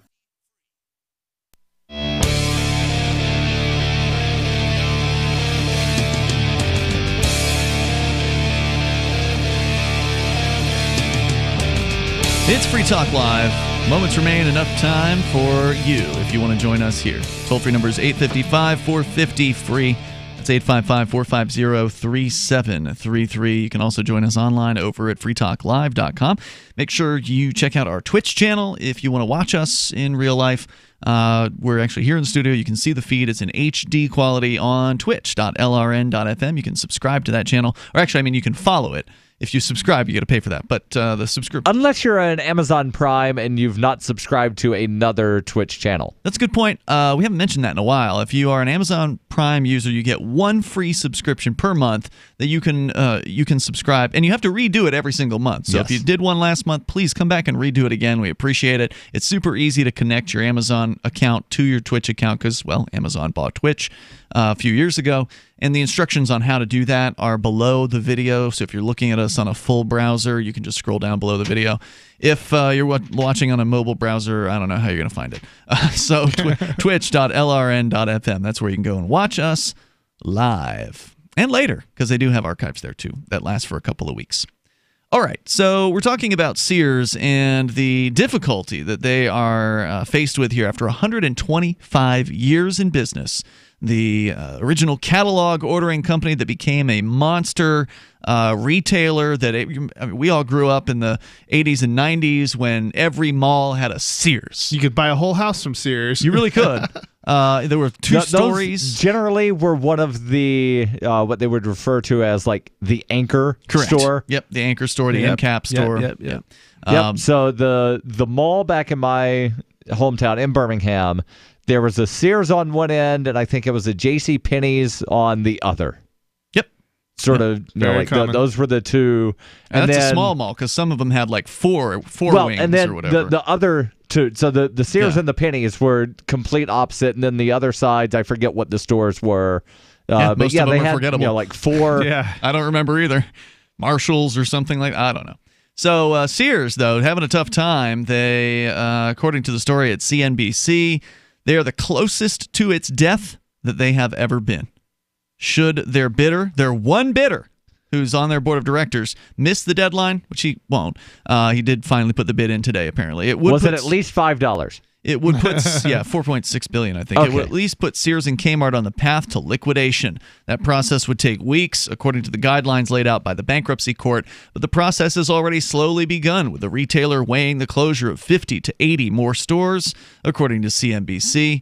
People familiar with these developments request anonymity because the talks are confidential. Sears filed for bankruptcy October 15th. With fewer than 700 stores. At that time, they said they would close 142 unprofitable stores, and then in November announced the closure of an additional 40 stores. They have continued a trend that preceded their Chapter 11 filing, which is a slow-paced liquidation. Once the nation's biggest retailer, it was also its first everything store, stocking everything from jewelry to clothing, from hardware to prefabricated homes. But the department store industry has struggled over the past half of decade as the mall has become less convenient and apparel more casual. Rival JCPenney is also feeling the pressure of this trend. On Wednesday, its shares dipped below $1 for the first time. Lambert, that's the investor, had a plan to save Sears by combining it with Kmart. Remember when that happened? Yeah, when Kmart bought Sears. Well, apparently what actually happened was his hedge fund bought Kmart out of bankruptcy after the discount store's 2002 bankruptcy filing. But the culture of Sears and Kmart employees were different, as were its shoppers. Cross-selling Sears appliances and Kmart's apparel proved less successful than they had originally planned. In his 5-year reign as CEO and even longer as chairman, Lambert has largely run the company like the hedge fund manager he once was, say former executives and those familiar with his thinking. That means investing less in the stores and advertising, believing such investments were optional. It also meant keeping Sears alive through complex investments from ESL. He poured millions of dollars into Sears, which struggled for years with losses and debt. And those investments came amid his strong belief in his ability to turn Sears around, in part through its loyalty program, Shop Your Way, say people familiar with his thinking. But Sears finally hit a cliff when it had a $134 million payment that it just couldn't meet. Keeping Sears afloat was easier for him before it filed for bankruptcy. His loans, while ample, had largely been protected by Sears' assets like its prime real estate. However, once they filed for bankruptcy, Sears had far less to offer its lenders, and Lambert had less control. So apparently his company was in talks to help finance a portion of their bankruptcy loan, which then fell apart. His $4.6 billion offer to buy Sears is comprised of, and it's talking more about the financing, which is not that interesting. So I just thought it was interesting to see, where this company is going. Apparently, he did put in a bid at the very last minute, and this may stop the immediate death of Sears, but it just seems like it's over. I have to wonder how many stores are left. How many Sears stores are currently in operation? Well, it was over 700 as of October 15th. I wonder how many they're closing about 200 right now. I wonder what they had at their height.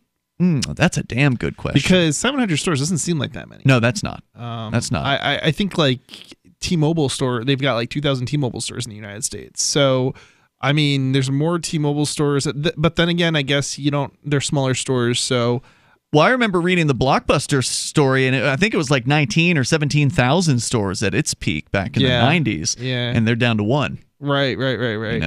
And that's a completely independent store that has nothing to do with the original Blockbuster company, except they licensed the brand from whoever it was that bought the intellectual property. Yeah. Kind of like how when Hostess went out of business. You remember that? They went out of business. Somebody bought their IP. I just found the number. Sears had a height of more than 3,500 physical stores. Yeah. Wow. So less than a third of what they were at their height. Not even that. Right now, it's 700 as of October, but they're closing almost 200 of them. Right. So they're down to 500 basically once they shut down all these other stores. Right. And some of these aren't even a full Sears. So we've got like that Sears hometown thing. Right. Next to the grocery store, there's a tiny little appliance store, basically. And as I understand, you can also, yes, that is a Sears location. That is a Sears location. Isn't it Sears hometown, though? It's Didn't they Sears. distinguish between the two? Sears Holding operates several different types of stores. Right, and they're not distinguishing between the two. Because when you said Sears, I'm assuming the big stores. Now, what it's not distinguishing here is whether or not they're counting the Kmarts as Sears. So they are owned by Sears. Yeah, but are they counting them when they're saying That's a very good Sears question. has under 700 stores? Right. Is that plus the Kmarts, or does it include the Kmarts? So these are numbers I'm sure Wikipedia probably would know if we were. I'm trying to find that. But I mean, this is the struggle that many of these retailers are having, as a lot of people go online for purchasing. And it's so weird considering that they were like the original internet almost as a catalog. With a catalog. Yeah. And then at some point they got rid of the catalog, didn't they? Yeah. I thought they still had the catalog. I don't think so. Didn't I think it mentions that in the story. They got rid it might be all online, but it still exists. Physical books they got rid of, I think. I think they got rid of. Right, the actual printed. Yeah, the printed version. Online, obviously, you can still go to Sears.com and check them out. For now. For the moment. For now. I mean, we've seen I wouldn't get any of their warranties.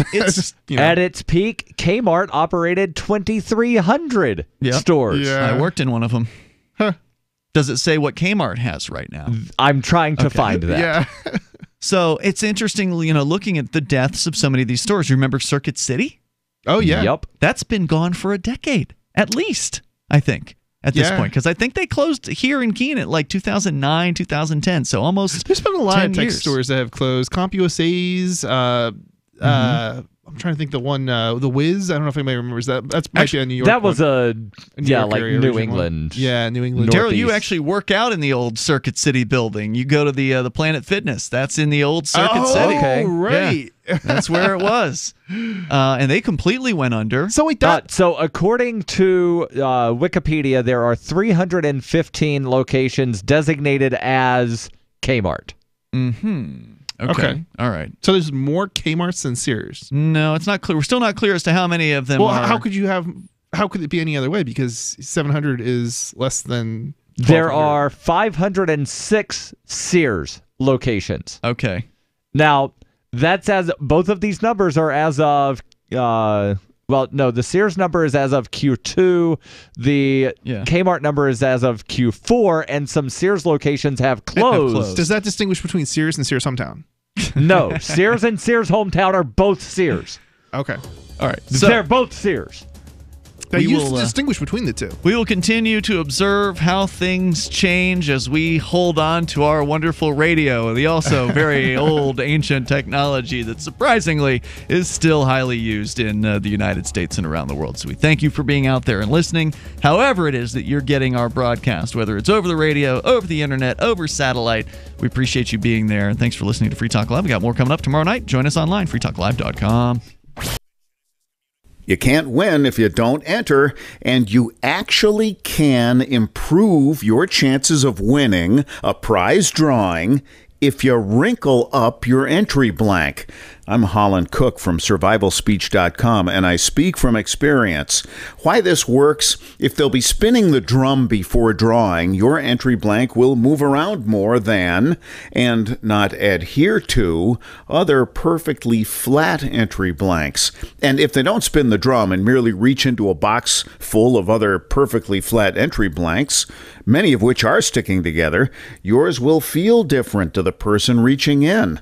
When you win, act surprised. And if you're looking for work, this is a metaphor. For more tips on sticking out in a world where just too much blends into the blah, blah, blah, hit survivalspeech.com. I'm Holland Cook. So you've signed the Shire Society Declaration and are planning your move to New Hampshire to be around more liberty-oriented people. Next, sign up for the Shire Society Forum at forum.shiresociety.com. There are a bunch of people there who are already in the Shire, and they want to meet you. If you're already in the Shire physically, you should also come by the forums. Remember, not everyone uses Facebook. New people are signing up for the Shire Society Forum every month, so drop in and say hello at forum.shiresociety.com.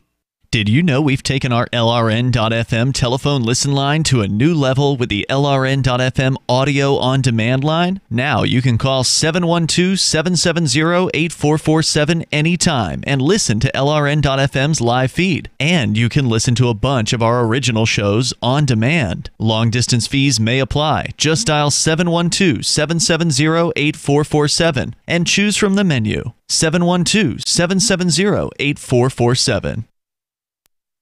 The latest episode of Declare Your Independence is next, after the news, here on the Liberty Radio Network, LRN.FM. From Keene in the Shire, the Liberty Media capital of the world, this is Darryl W. Perry, host of FPP Radio News for Friday, December 28th, 2018. Silver is trading at $15.31 per ounce. Gold is valued at $1,277 per ounce. Zen is trading at $5, and the average price of Bitcoin is $3,655.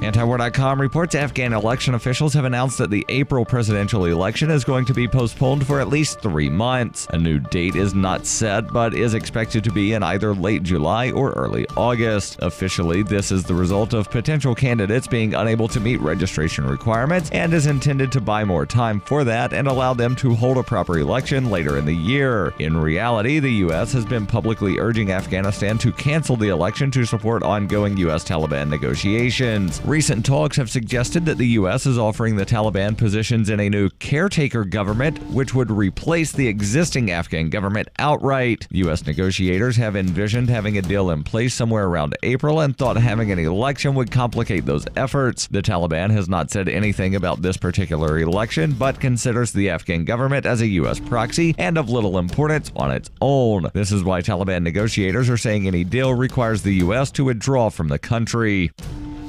When you hear the word lobbyist, you probably think about greedy corporations, but not all lobbyists are the same. Some are fighting for the freedoms you hold dear. Liberty Lobby LLC is doing just that in New Hampshire, working hard to represent you, not some special interest group. You can help by going to libertylobby.info, where your contribution will give us the tools we need to ensure that your voice is heard. Visit libertylobby.info today to find out more. Reuters reports more Americans blame President Donald Trump than congressional Democrats for the partial U.S. government shutdown, according to a new Reuters Ipsos poll released on Thursday, as the closure stretched into its 6th day with no end in sight. 47% of respondents hold President Trump responsible, while 33% blamed Democrats in Congress, according to the poll, conducted mostly after the shutdown began. 7% of Americans blamed congressional Republicans. The shutdown was triggered by Trump's demand, largely opposed by Democrats and some from the Republican Party, that taxpayers provide him with $5 billion to help pay for a wall that he wants to build along the U.S.-Mexico border. Its total estimated cost is $23 billion. Just 35% of those surveyed in the opinion poll said they backed including money for the wall in a congressional spending bill. Only 25% said they supported Trump shutting down the government over the matter. In a statement on Thursday, White House spokeswoman Sarah Sanders said, "The president has made clear that any bill to fund the government must adequately fund border security." The statement made no mention of Trump's proposed wall. Showing little sense of urgency, both chambers of Congress convened for mere minutes late on Thursday, but neither took any action to end the shutdown before adjourning until next week. Democratic Representative Jim McGovern tried to interrupt the brief Republican-run session in the House by offering a measure to reopen shuttered government agencies and keep them running through February 8th, but he was ignored and his microphone was cut off. The House session lasted less than 3 minutes. McGovern told reporters later, "That was a legitimate request and I should have been recognized. They wouldn't even recognize me. This is the way they've been running this place." Zencash has changed their name to Horizon to better represent their transition from a cryptocurrency to a pioneering platform that protects consumer data. They are working towards the day when anyone will be able to build privacy-based applications on the Horizon platform. The unique spelling of Horizon is a nod to their heritage and recognizes that they remain committed to the vision that their project was built upon. Their coin and ticker symbol remain ZEN. Learn more at horizon.global. UPI reports a pro-gun group's lawsuit is seeking to overturn the Trump administration's planned ban on bump stocks. Gun Owners of America, as well as some other pro-gun groups and individuals, filed suit Wednesday in the Western District of Michigan that opposes the restriction on devices that allow semi-automatic weapons to fire more rapidly. They are asking the court for an injunction to block the Bureau of Alcohol, Tobacco, Firearms, and Explosives, ATF, from moving forward with the ban, which was announced by the Department of Justice on December 18th. The ATF is part of the DOJ. Once the final rule is published in the Federal Register, owners will have 90 days to destroy their devices or turn them in to the nearest ATF office. In the rule change, the regulatory definition of a machine gun includes devices similar to bump stocks, subjecting them to restrictions imposed by existing firearm regulations. Machine guns fire automatically by pulling the trigger once, unlike bump stocks that cannot be fired with a single hand. This has been FPP Radio News, online at fppradio.com. It's the video sensation that's taking the internet by storm. A web series on YouTube passed the 100 views mark this week. Titled Andrew and John, the wildly popular webisodes feature roommates Andrew Vanier and John Haney playing fictionalized versions of themselves in unusual situations, mostly set in and around their Chicago apartment. Dude, did you get my tart? What's a tart?